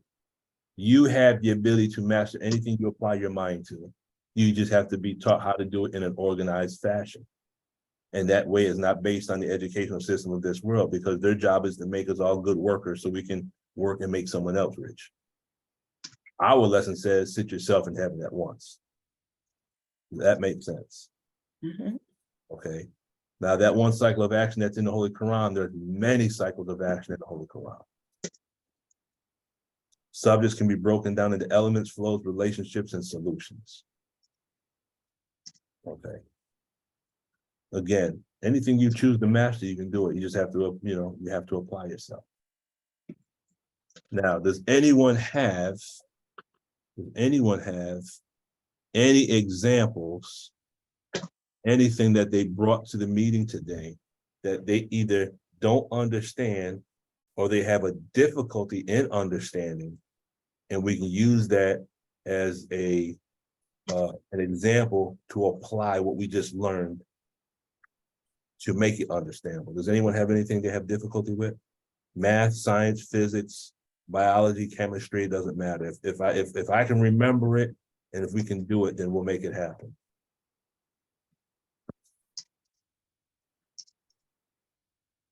Sister Tina is not with us, so she was the one that said she had an example. But no one has any examples of something they found difficult?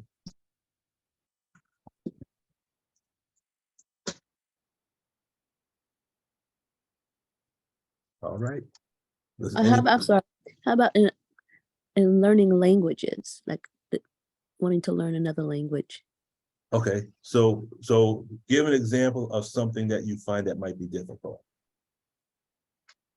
So I'm trying to learn my husband's language. He's from West Africa, Senegal, and he speaks Wolof. In the Wolof, he speaks Wolof. The language was called Wolof. So I've been trying to learn it for the last 16 years, and I still can't have a full-on conversation. I can have bits and pieces of a conversation, but I haven't been able to master it to the point where I can actually have a full conversation. I'm trying to figure out what the block is there for me. This is going to be a tough one because I have no idea what you're talking about. Oh yeah, the language, but right. But learning any language. Just put it in any language that. We'll try to look at it from any language. So now, for example, how are you with math? Very good. I used to be very good anyway. Very good. Now in math, if you look at math, you have symbols that represent You have symbols that join words together, correct? Yes. Okay, those are called conjunctions. Yes. Okay, then you have your nouns, and then you have your verbs, correct? Yes, sir. You have your person, place, animal, things, concepts, qualities, or ideas, and then you have action words. Okay. Mhm. Then you have what's called adjectives and adverbs, and they modify or change the nouns and the verbs, correct? Right. Okay. So if I said mathematically, here's an equation. If I gave you the letter X, that X represents something, correct? Yes, sir. If I say 3X, that X is being modified by the 3 and changes that X into 3X, correct? Yes, sir. Okay, if I say 3X plus 1, that plus is your conjunction, correct? Yes, sir. Okay, now, because I'm attempting to do this to learn Arabic. I used to speak French and Spanish in college, but because I didn't use it, I lost a lot.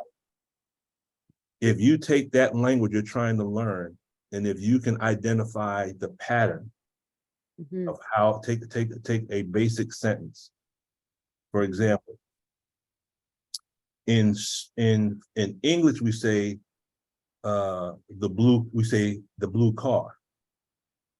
Mhm. En français, we say en voiture bleue. Blue. Wow. We say Uh-huh. car blue. Yes. In Spanish, we would say the same thing. I believe the adjective comes after the noun, correct? For the Spanish speakers, am I correct on that one?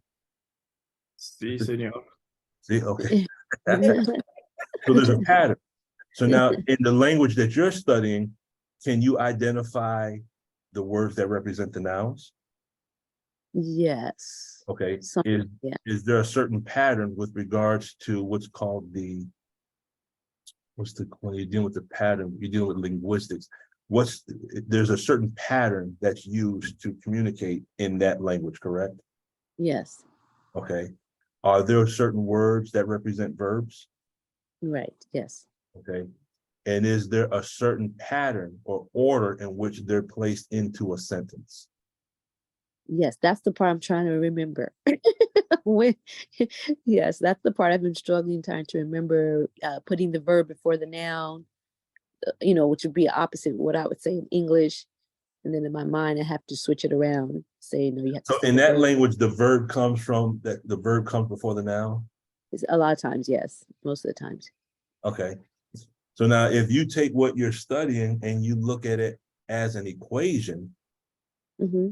then all you have to do is input the right words in the right location. And then the more you do it. Now, what's the name of that language? Wolof, WOLOF. OFF. Spell it again. WOLOFF. Wolof. Wolof. Yeah. Mhm. Yes. Okay, so then what happens is not only are you speaking the language of Wolof, but you would be looking at it from a mathematical theology. So you would Okay. take something that you already know how to do, which is the math, and then you find a way to marry that subject of math to the language of Wolof, to the structure of Wolof. Okay. Okay. And then you look at a sentence as if it's an equation, because an equation in mathematics is really a sentence because you're communicating. Yes. You're communicating using symbols. It's no different than learning any language. You just have to, when you change your viewpoint and you begin to see the language as an equation of communicating a thought or an idea, that might allow you to see more That's right. clearly how to put that language into the form of an equation. Okay. In fact, that's where our problem is. What's that, brother Eric? I said that's where her problem is, because she's trying to think in her original language, but she's not trying to think in the other language that she's trying to learn. Mhm. So there are certain things. If you're learning French, you have to know how would the French think, and Yes. once you know the way of thinking, now when you're speaking, you're not going to translate verbatim in English. this is the way I would say it in English. No, it would be different. Yes. And that's the way you learn any language, because I had to struggle with that for a long time. Every time I'm thinking, I'm trying to translate my thinking the way I would speak in my language. And when I do it, I see everybody look at me like a crazy. So I started listen to them a little bit more, and I see the interchangement that they do, and I started learning to do it, and I'm a little bit better. But you can see my accent is still there. What language is your original language? Oh, Creole. Okay, so it's a part of, okay. Yeah, that's why you get them. You get those people in Louisiana. You call them the Creole, right? Yes. Okay, they are from the same island. Yes, sir. They were cast out. Yes, sir.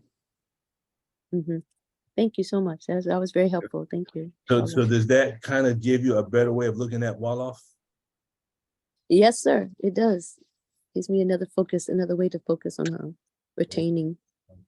And I will even go as far as trying to see if I can take something specifically, because I always like taking assignments upon myself because I love learning. I'm a book addict, and I've never heard of Wolof, but I will try to pick up some of it just to see, because I want to be able to test the theory. It is very popular in the African nation. Okay, Wolof. Yeah, it's and I was in the middle of learning French initially because I know that that's the national language in Senegal is French for business and things like that. So I started off learning French, and then I started learning Wolof. When I married my husband, he started, trying to teach me a little Wolof, and I said, you know what, this is actually easier to learn than French. I think I'm just going to focus on this language first. But unfortunately now in Senegal, the languages are really merged together. So a lot of the young people put a lot of French into their Wolof. So you have to know the difference. Like when they're speaking, they flow back and forth between French and Wolof effortlessly. And if you don't know that enough about French to know that, oh, that was not a Wolof word, they just spoke a French word. That makes it a little bit more challenging, but alhamdulillah, this will help me, inshallah. The other point you have to remember also, you must have a vocabulary of that language. Right. Vocabulary, that's what gives you all the words that you're going to need. Now, once you get that, you have to learn how to link them together, the words together to make your sentences.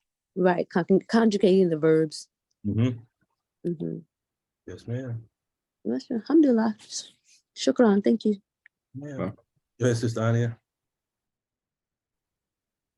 I'm glad Sultana brought that up. I was trying to think of something I was having difficulty with and hadn't thought of one until she began explaining. And my difficulty comes with trying to learn the prayers in Arabic, not being an Arabic speaker, not knowing the language. I took an Arabic class many, many years ago, and so I knew a little tiny bit of it. But it's when you're reciting the prayers in my head, I'm doing what Brother Eric just described as I'm converting it back to the English language because I don't know enough of the Arabic to identify exactly what it is I'm saying. So I'm trying to get a sense of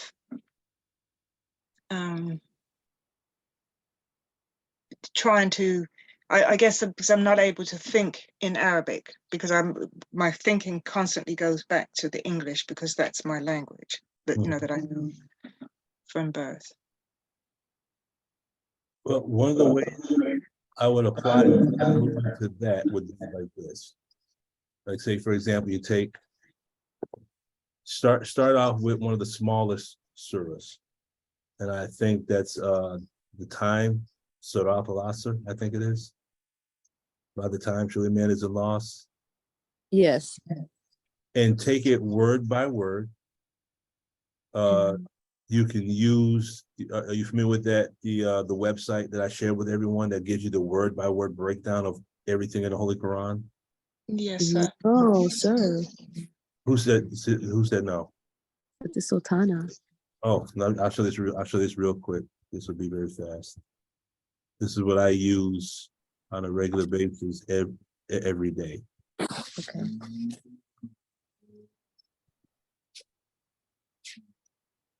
Okay. Can everybody see my screen? Everyone sees my screen? Yes, now we do.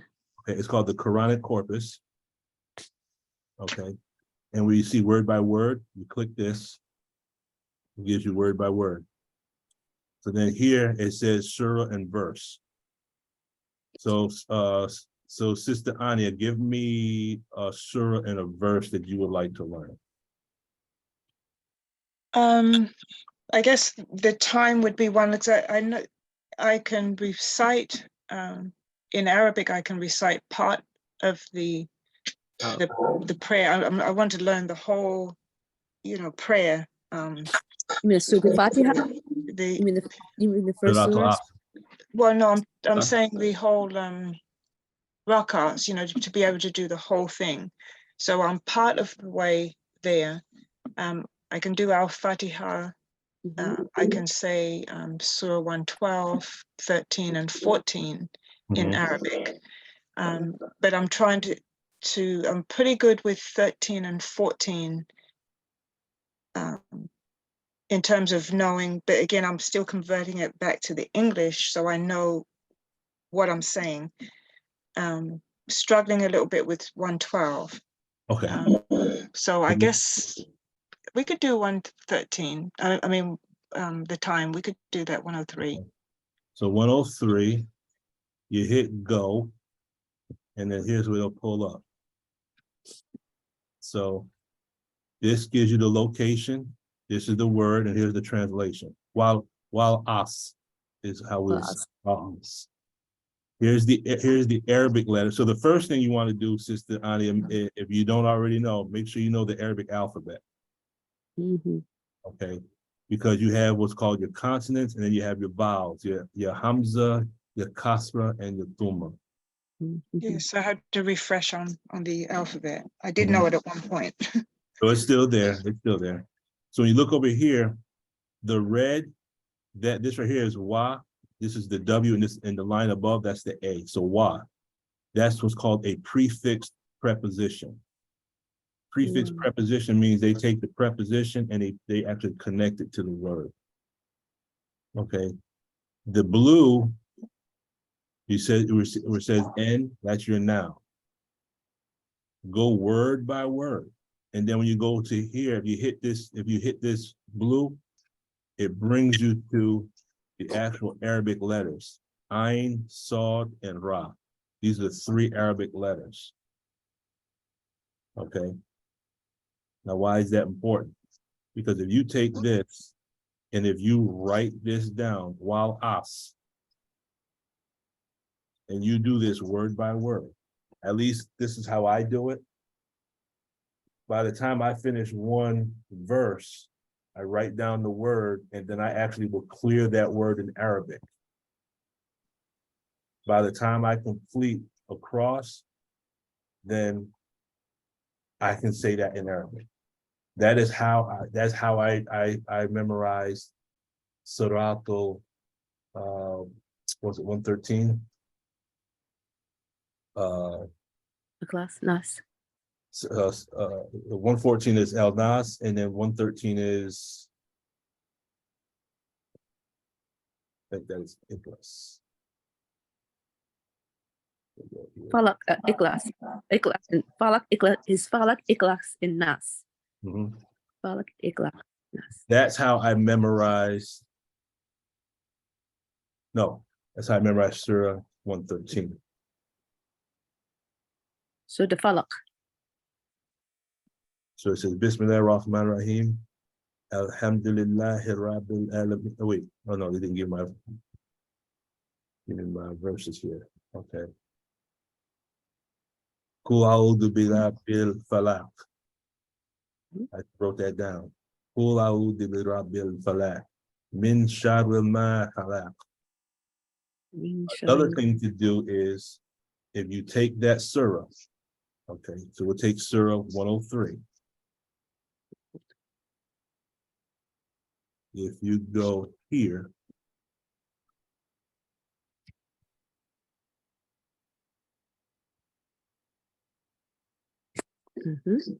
Right.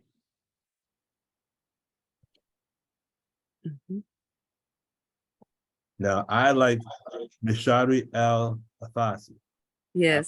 I like his voice is beautiful. Yes, it is. So now, you see this one right here, Sister Anya? Well, not Yes, this, sir. but Independence not the Day with commercial. Wait a minute. dishes made to share. Crazy. 4th of July garlic jalapeno dip and pulled pork sandwiches with pickled peppers at Stop and Shop. Sorry. He's trying to starve us. Okay. Of all the commercials. Yeah, right, exactly. They got it in the front of a recital of the Holy Quran. So this gives you the Arabic, and I believe you can get the closed captioning in the English, but then you hear the sound of it. And then if you begin to recite it along with this, then you'll be able to pick it up.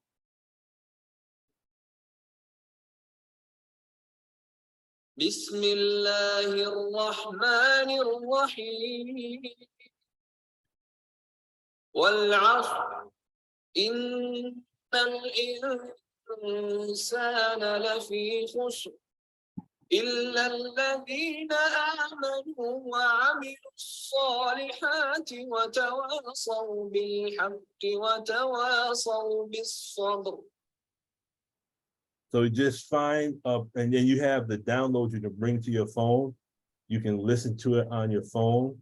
So when you read it and you listen and you recite along with it, Sister Anya, probably within an hour, you'll be reciting the Arabic as if you were speaking fluent Arabic.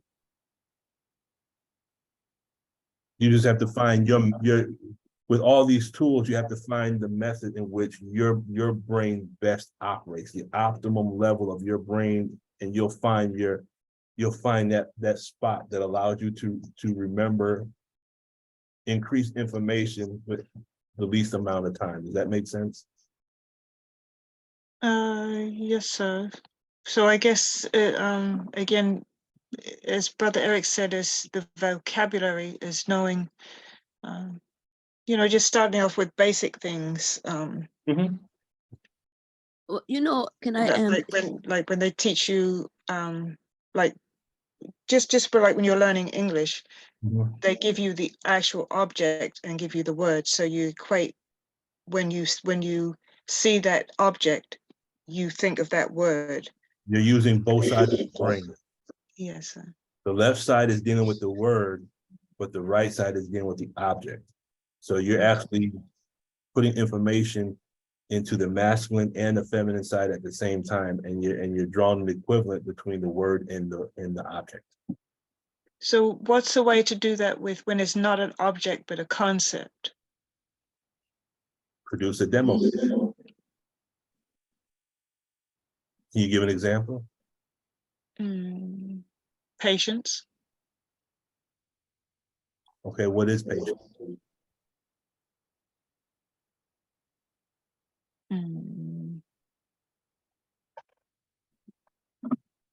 Because patience to me might be different than you. So the way I would look at patience is the ability to endure and overcome trials and obstacles without complaint or without doubt. That's just because I study the attributes, because I use the attributes for other things. But now, if you take that, something long suffering, okay, long suffering. So now try to find a way to illustrate that using a demo kit. You have to give that concept mass. And when you give the concept mass, again, you're putting information in the left brain and the right brain. And the more you practice doing that, because that's not taught in Western educational system. Western educational system teaches you information and then you parakeet it back. It's really an indoctrination system. Indoctrination is doctrine going in. The minister has said educo. The root word for education means to draw wisdom out. This system is not education, it's indoctrination. Okay, so I may have to, when you have some time, maybe have you work with me on that, to construct a few demo kits so I can get an idea of it. Sure. Yes, sir. Sure. Matter of fact, what we can do is we'll make that the topic. If we don't do it before then, we can just make that part of the topic for next Wednesday. How to construct demo kits. Yes, sir. How to construct demo kits. Because once you see the concept in 3D, it's an interesting effect it has on the brain when you take a concept but look at it in 3 dimensions. It's almost like magic. Mm-hmm. That So, brings me, and I guess I'm just trying to think of it in terms of, because I'm trying to learn patience probably is not good because I know patience is severe, but I guess starting with the attributes, wise, okay, being wise, and how you can put that into a demo kit so that I can equate the Arabic word or the English word or the German word or the French word with that demo kit. Oh, I think I see what you mean. Yeah. Now, correct me if I'm wrong. You want to find what we would call a unified theory of everything, meaning find a demo kit that would allow you to understand multiple languages. Yes, sir. That's an incredible thought. And if you had that thought, then it's doable. And I'm actually in the process of trying to do that myself because I want to learn multiple languages. So, but the fact that you have that idea means you can do it. Because if not, Allah wouldn't have given you that idea. Yes, sir. from what I'm hearing, but Go ahead, brother Eric. I said, from what I'm hearing, it seems like we are bucking our head with the technology. According to the technology, a misunderstood word creates a slew of problem. And if we pass a misunderstood word, what does it do? It makes you want to quit whatever you're doing. And when I'm looking at a word that I don't know, I cannot even pronounce, that is my difficulty factor right there. And it makes me feel drowsy. It can make me feel anything else and say, okay, that's not for me, I quit. So the same way when you do that, it brings us to another problem, which is also something we call too steep a gradient. So I'm at that level down there and I'm trying to get a concept that is way up there. So that also will cause me not to want to learn. So the best thing is always to go at the basic.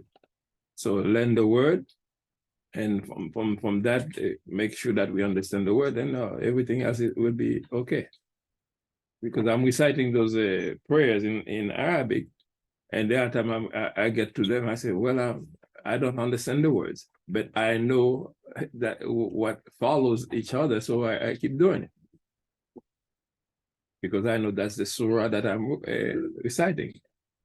If there is any problem, I just go to my Holy Quran and try to read it now in English. Make sure that's all.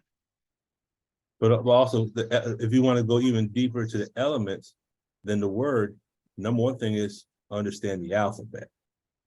That's right. And the beauty of recitation without understanding is because the sound is still having an effect on us. That's correct.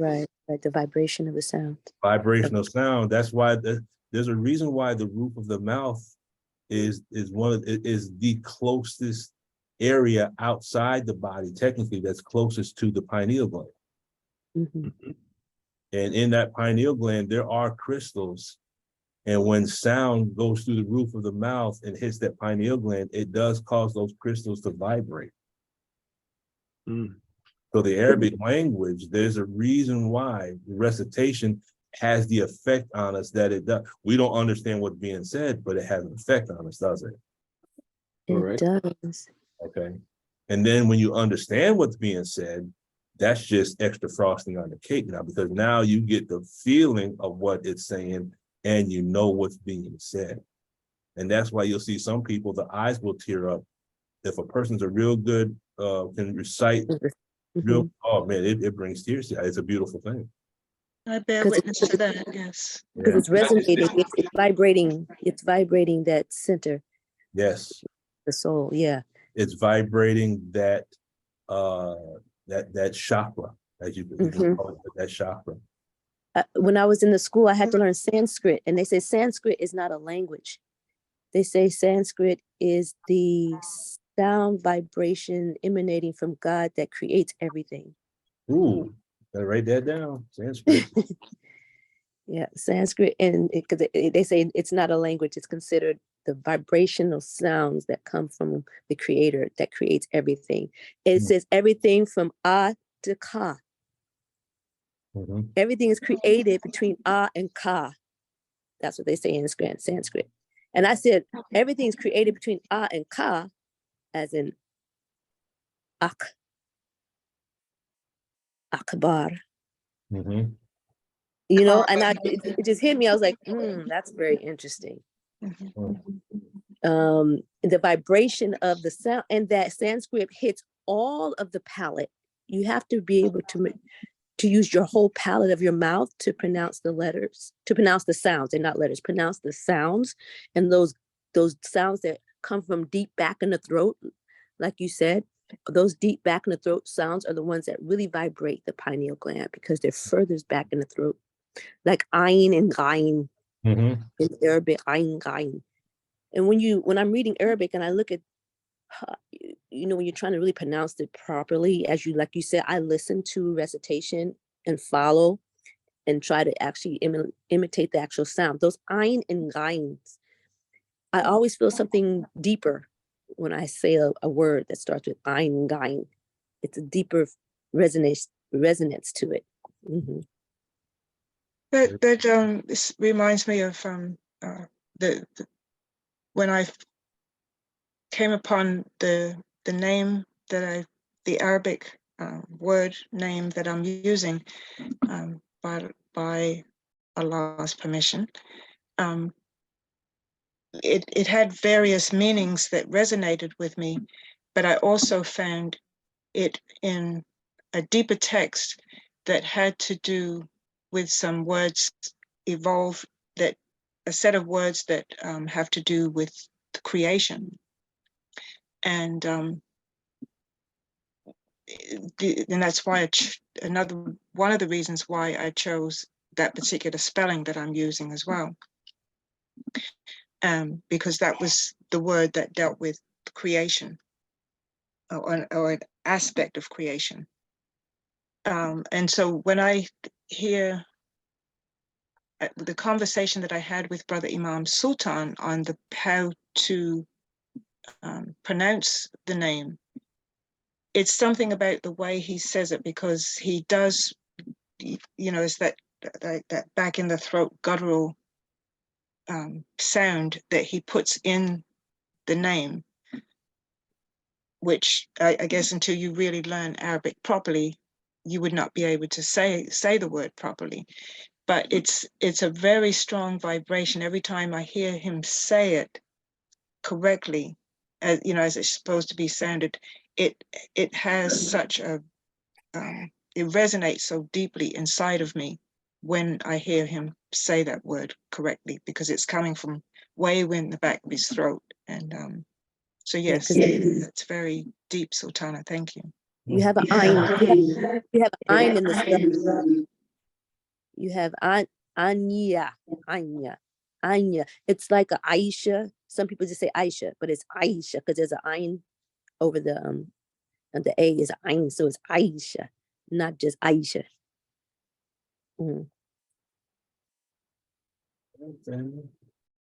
Question, Sister Pamela, who invited you to spend these 2 hours and some change with us this morning. This afternoon. Yes, sir. Beautiful sister Anya. Wow, really a recruiter, boy, I tell you. Praise be And, to and, Allah. and how did you enjoy today's session? Oh, so beautiful. Oh my, you all are really deep. I gotta really get some studying in. But this is a beautiful, beautiful class. Thank you so much for inviting me, and I'm so glad to be here. Thank you. Thank you for being here. I will share this with you just so you have this data. Yes, sir. And I Everything. have a question for you. Okay, go ahead. As it relates to, I know you were speaking about fire early on. Mhm. Is there something what we've been learning a lot about? Of course, it sounds like Dianetics and Scientology terms. We've Mhm. been learning about prayer and Arabic, as well as the Holy Quran and the Supreme Wisdom. What do you suggest we should be studying? Should we be? I mean, is there like an outline or something that we should be studying, just so I can keep up? Have you studied the Dianetics at all? I have. Yes, sir. I'm a Dianetics auditor. Mhm. Okay, how far into the tech have you gone beyond book one? I have completed all the basic book courses. I went to Flag. I was blessed to go to Flag. I studied and completed the Hubbard Qualified Scientology course as well, the communication course. And I also had some life repair, a lot of auditing. So you've completed all the books, the Philadelphia Doctor course, the factors? Not the lectures, but all of the basic book courses, books? and just a few of the lecture courses. Yes, sir. Because my next thing was to say, the one thing you could do is start a Zoom class and we'll come and listen to you teach. Well, I've been actually reflecting on the question that you raised about the different problems that we may have. And I think perhaps speaking may be one of them. It's really interesting. I've been in a ministry class for quite some time, but the last few years I've been kind of had fears around speaking, and then also just kind of maybe speaking my truth, but just I guess not being afraid not to make a mistake. Saying the right things. So I that's something that I need to work on. So I don't know if I'm ready to teach a class right now, although I used to teach. All right. But yeah, that's all I'll say for now. Okay. Well, the main thing that we do, the main goal of what we do in this group is the minister wanted to marry the supreme wisdom with the supreme tech. And so what we will try to do is we do word clear about many things. On the Sunday meetings, what we do is we do word clearing with the Arabic in the Holy Quran. And when we do the word clearing of the Arabic, we actually come face to face with the terminology of Scientology from the Arabic dictionary. So there's certain words in Arabic that are the equivalent of certain terms in Scientology. On the Wednesday, we focus on the same concept, but we apply it to mathematics and science. Beautiful. I'll share this with you real quick, that when we finish our Zoom sessions, what I do is I post them to the YouTube channel. Can you see that right here? Yes. Okay, and you see the little icon up here, Yes, sir. the wheel above the volcano. Mm-hmm. So that's the supreme wisdom is the wheel, and that volcano is the symbolism for Dianetics, correct? Mm-hmm. And all the Zoom meetings, I place them on the YouTube channel so that an individual can go back and study them. If you have any questions, if you have any corrections, if there was any errors or mistakes are made, please leave a comment so I can make those corrections. Yes, sir. Currently, there's only 37 videos, but we actually have probably over 200, and I'm slowly but surely trying to get everything on here. And this is connecting book one Dianetics. I put some of the student hat information in there because I'm currently in the student hat course. And we do a lot of, we do some science and survival, and we show where we can find the tech in the Supreme Wisdom, the Problem Book, and the Holy Quran. So that's the basis of what we do. Yes, sir. If you like, you can put your email in the chat. I can add your email to the list. So when the Zoom links go out, you'll get a direct invite to the next Zoom meeting. And we are currently, well, I'll say that for another time. I'll say that for another time. Okay. I'll say it for now. We're striving to find a way to get each of us through the course and get to clear. Beautiful. That's the goal. Okay. Does anyone have any closing questions, comments, or thoughts before we wrap this up and end it for today? I have one more Yes, question. sir. Okay, go ahead, Sister Pamela. Yeah, so as a you mentioned us possibly going to clear.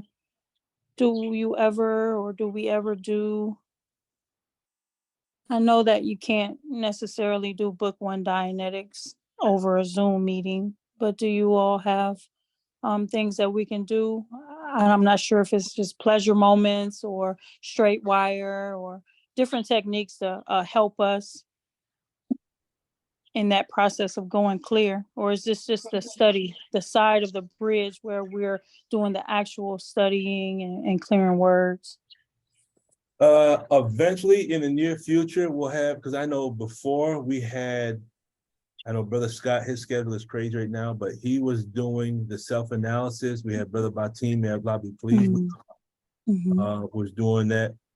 As of right now, because of we're limited through Zoom, we'll have some workshops.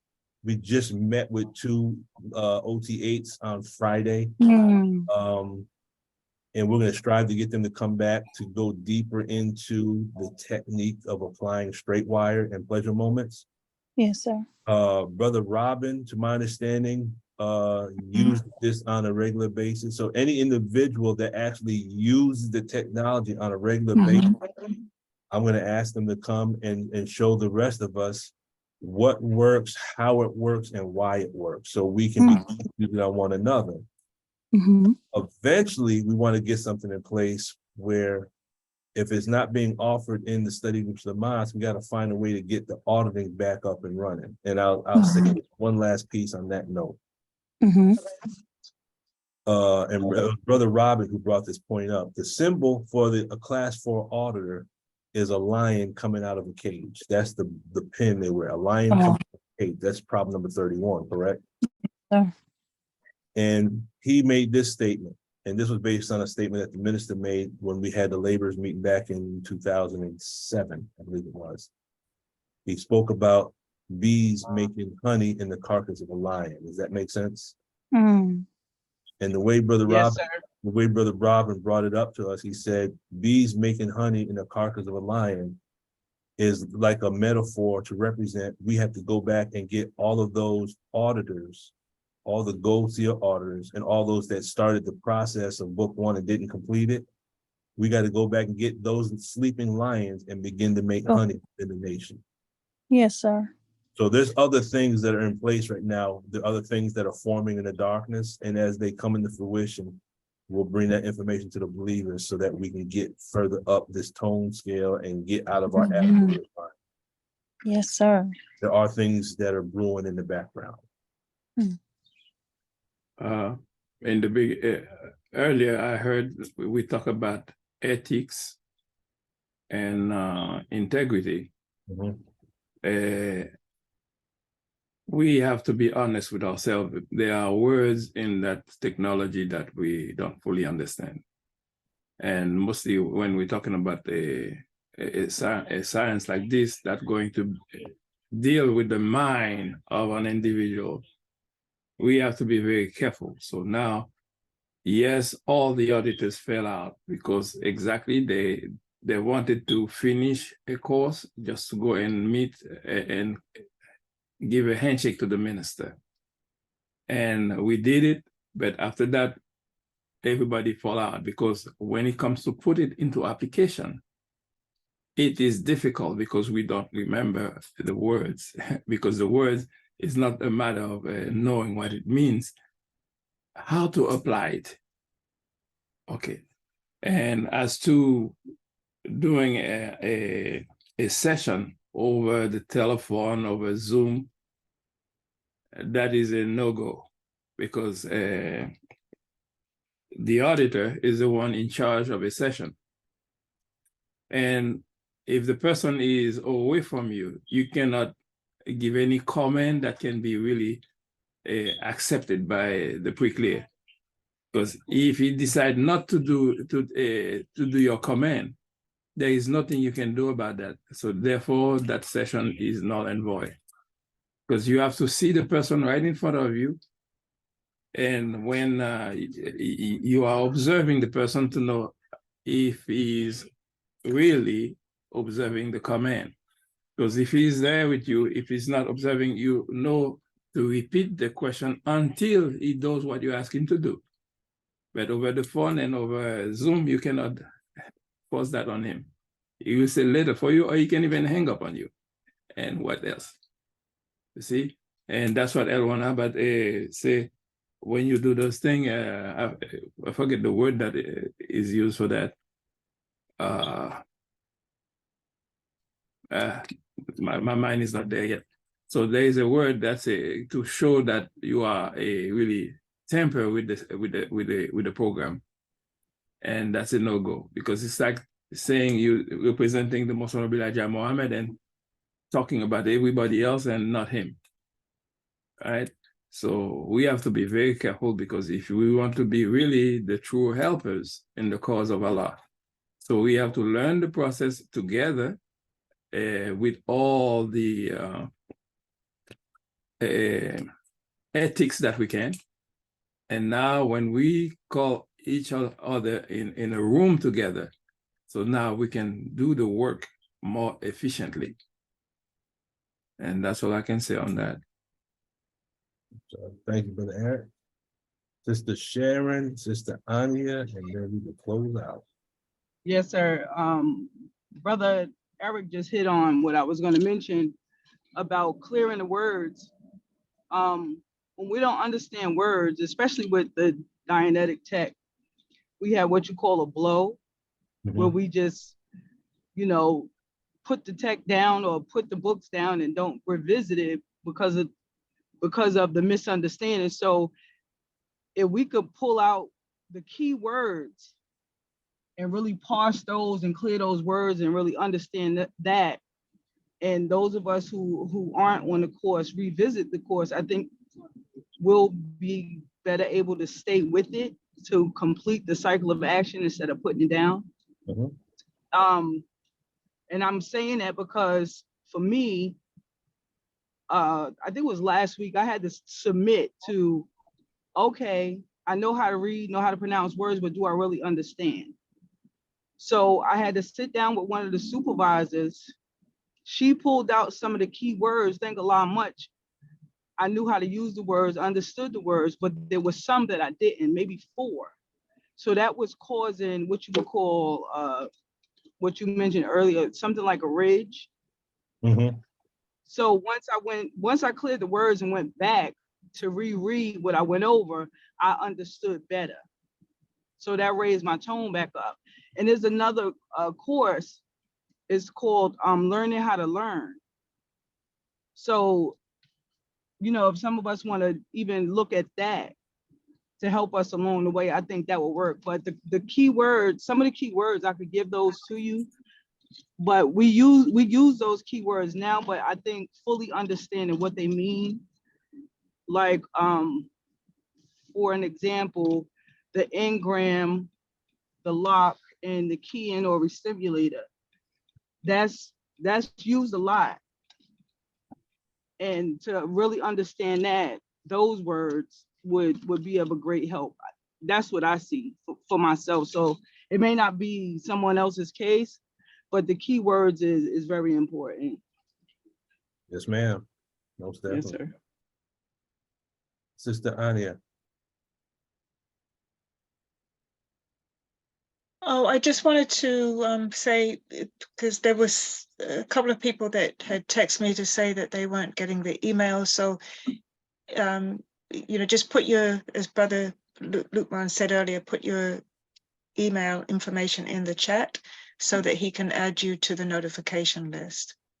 Yes. Sister Sultana, and I know for a fact that her name's, I got to figure out why she's not getting it, because I do remember, but I will double check to figure out what the problem is. But thank you, Sister Anya. Whoever is not receiving it, just put it in there and I'll make it happen today. And once again, congratulations to Sister Peggy, completing her self-analysis. Yeah. We have Sister Charlotte that just finished her book 1. Yeah. She's not here today. So Praise She to was there. She Allah. was there. want to get everyone back up and running, because when the minister departs, we're going to be busy.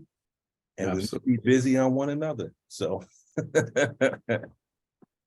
that's real. So, all right. Last but not least, Huh? Last but not least, this is what they consider as the basic. What's that? The books of Elwan Hubbard. Oh, yes, yes, yes. These are the basics. Yes. I'm almost done. Almost. I'm almost there. So, Sister Pamela, anytime you are in the meeting, I will probably pick your brain and throw some questions your way with regards to the books that I have not completed, because you have some jewels and some value that could be shared with the group as well. So thank you for taking your time out and sitting with us for these 3 hours. Think that of mine. Yes, sir. All praises due to Allah. Well, family, once again, thank you for your time and your attention, your sacrifice. If anyone has a topic they would like to see covered in the next Zoom meeting, you can either put your suggestion in the chat, or you can send the suggestion through the email, and we will take that suggestion and turn it into a class that we can all benefit from. With that being said and done, let us go ahead and close out in prayer. Oh, just one thing, Sister Sharon, if you still have my number, would you text me your email, please? Yes, ma'am, Sister Anya. I sure will, beloved. Okay, thank you. Welcome. And Sister Sharon, I've already started that because we spoke about it already. I just didn't have Yes, time sir. to get everything in there, but we will be getting into fractions as a demo kit. But I will Praise say the this. I'll say this. I Yes. actually have 2 Zoom meetings that we already did, and I'll post those Zoom meetings onto the YouTube channel until we can deal with it again. Yes, sir. Praise to Allah. Thank you. They already have something in place dealing with the fractions, and I'll post. Let me write it down so I don't forget. I think it's called Yes, sir. Fractions as a Demo Kit. Yassine was trying to show me something yesterday, fractions with decimals. I was like, all right. I just looked at it. I was like, okay. He's like, let me show you how to do it. I'm like, no, I'm good. Yes, You sir. didn't have an upset, did you? Mm-mm. Did I have what? An upset. No, I just continued to try to complete one of my cycles of action. No. Yes, sir. So you said fractions and decimals? Yeah, that's what he's working on now, fractions with decimals. Okay, so like converting a fraction to a decimal. I don't know, Brother Luke. Mine. I'll take a picture and send it to you. Yeah, send me the picture and I'll incorporate that into a Zoom meeting. Definitely. Yes, sir. All right. Assalamualaikum. Salam. Attention prayer. Seek refuge in Allah from the accursed Satan. In the name of Allah, the Beneficent, the Merciful, all praise is due to Allah, Lord of the worlds, the Beneficent, the Most Merciful, Master of the Day of Judgment in which we now live, the alone that we serve, and angels we see. Please Allah guide us on the straight path, the path upon whom thou hast bestowed favors, not the path upon whom thy wrath is brought down, where those who go astray have heard thy teaching. Ameen. Amen. I mean, Assalamu alaikum, family. Walaikum salam, sir. And Sister Sharon, look for those 2 Zoom meetings. I will post them today, inshallah. From Lake, Alaikum salam, family. Salam.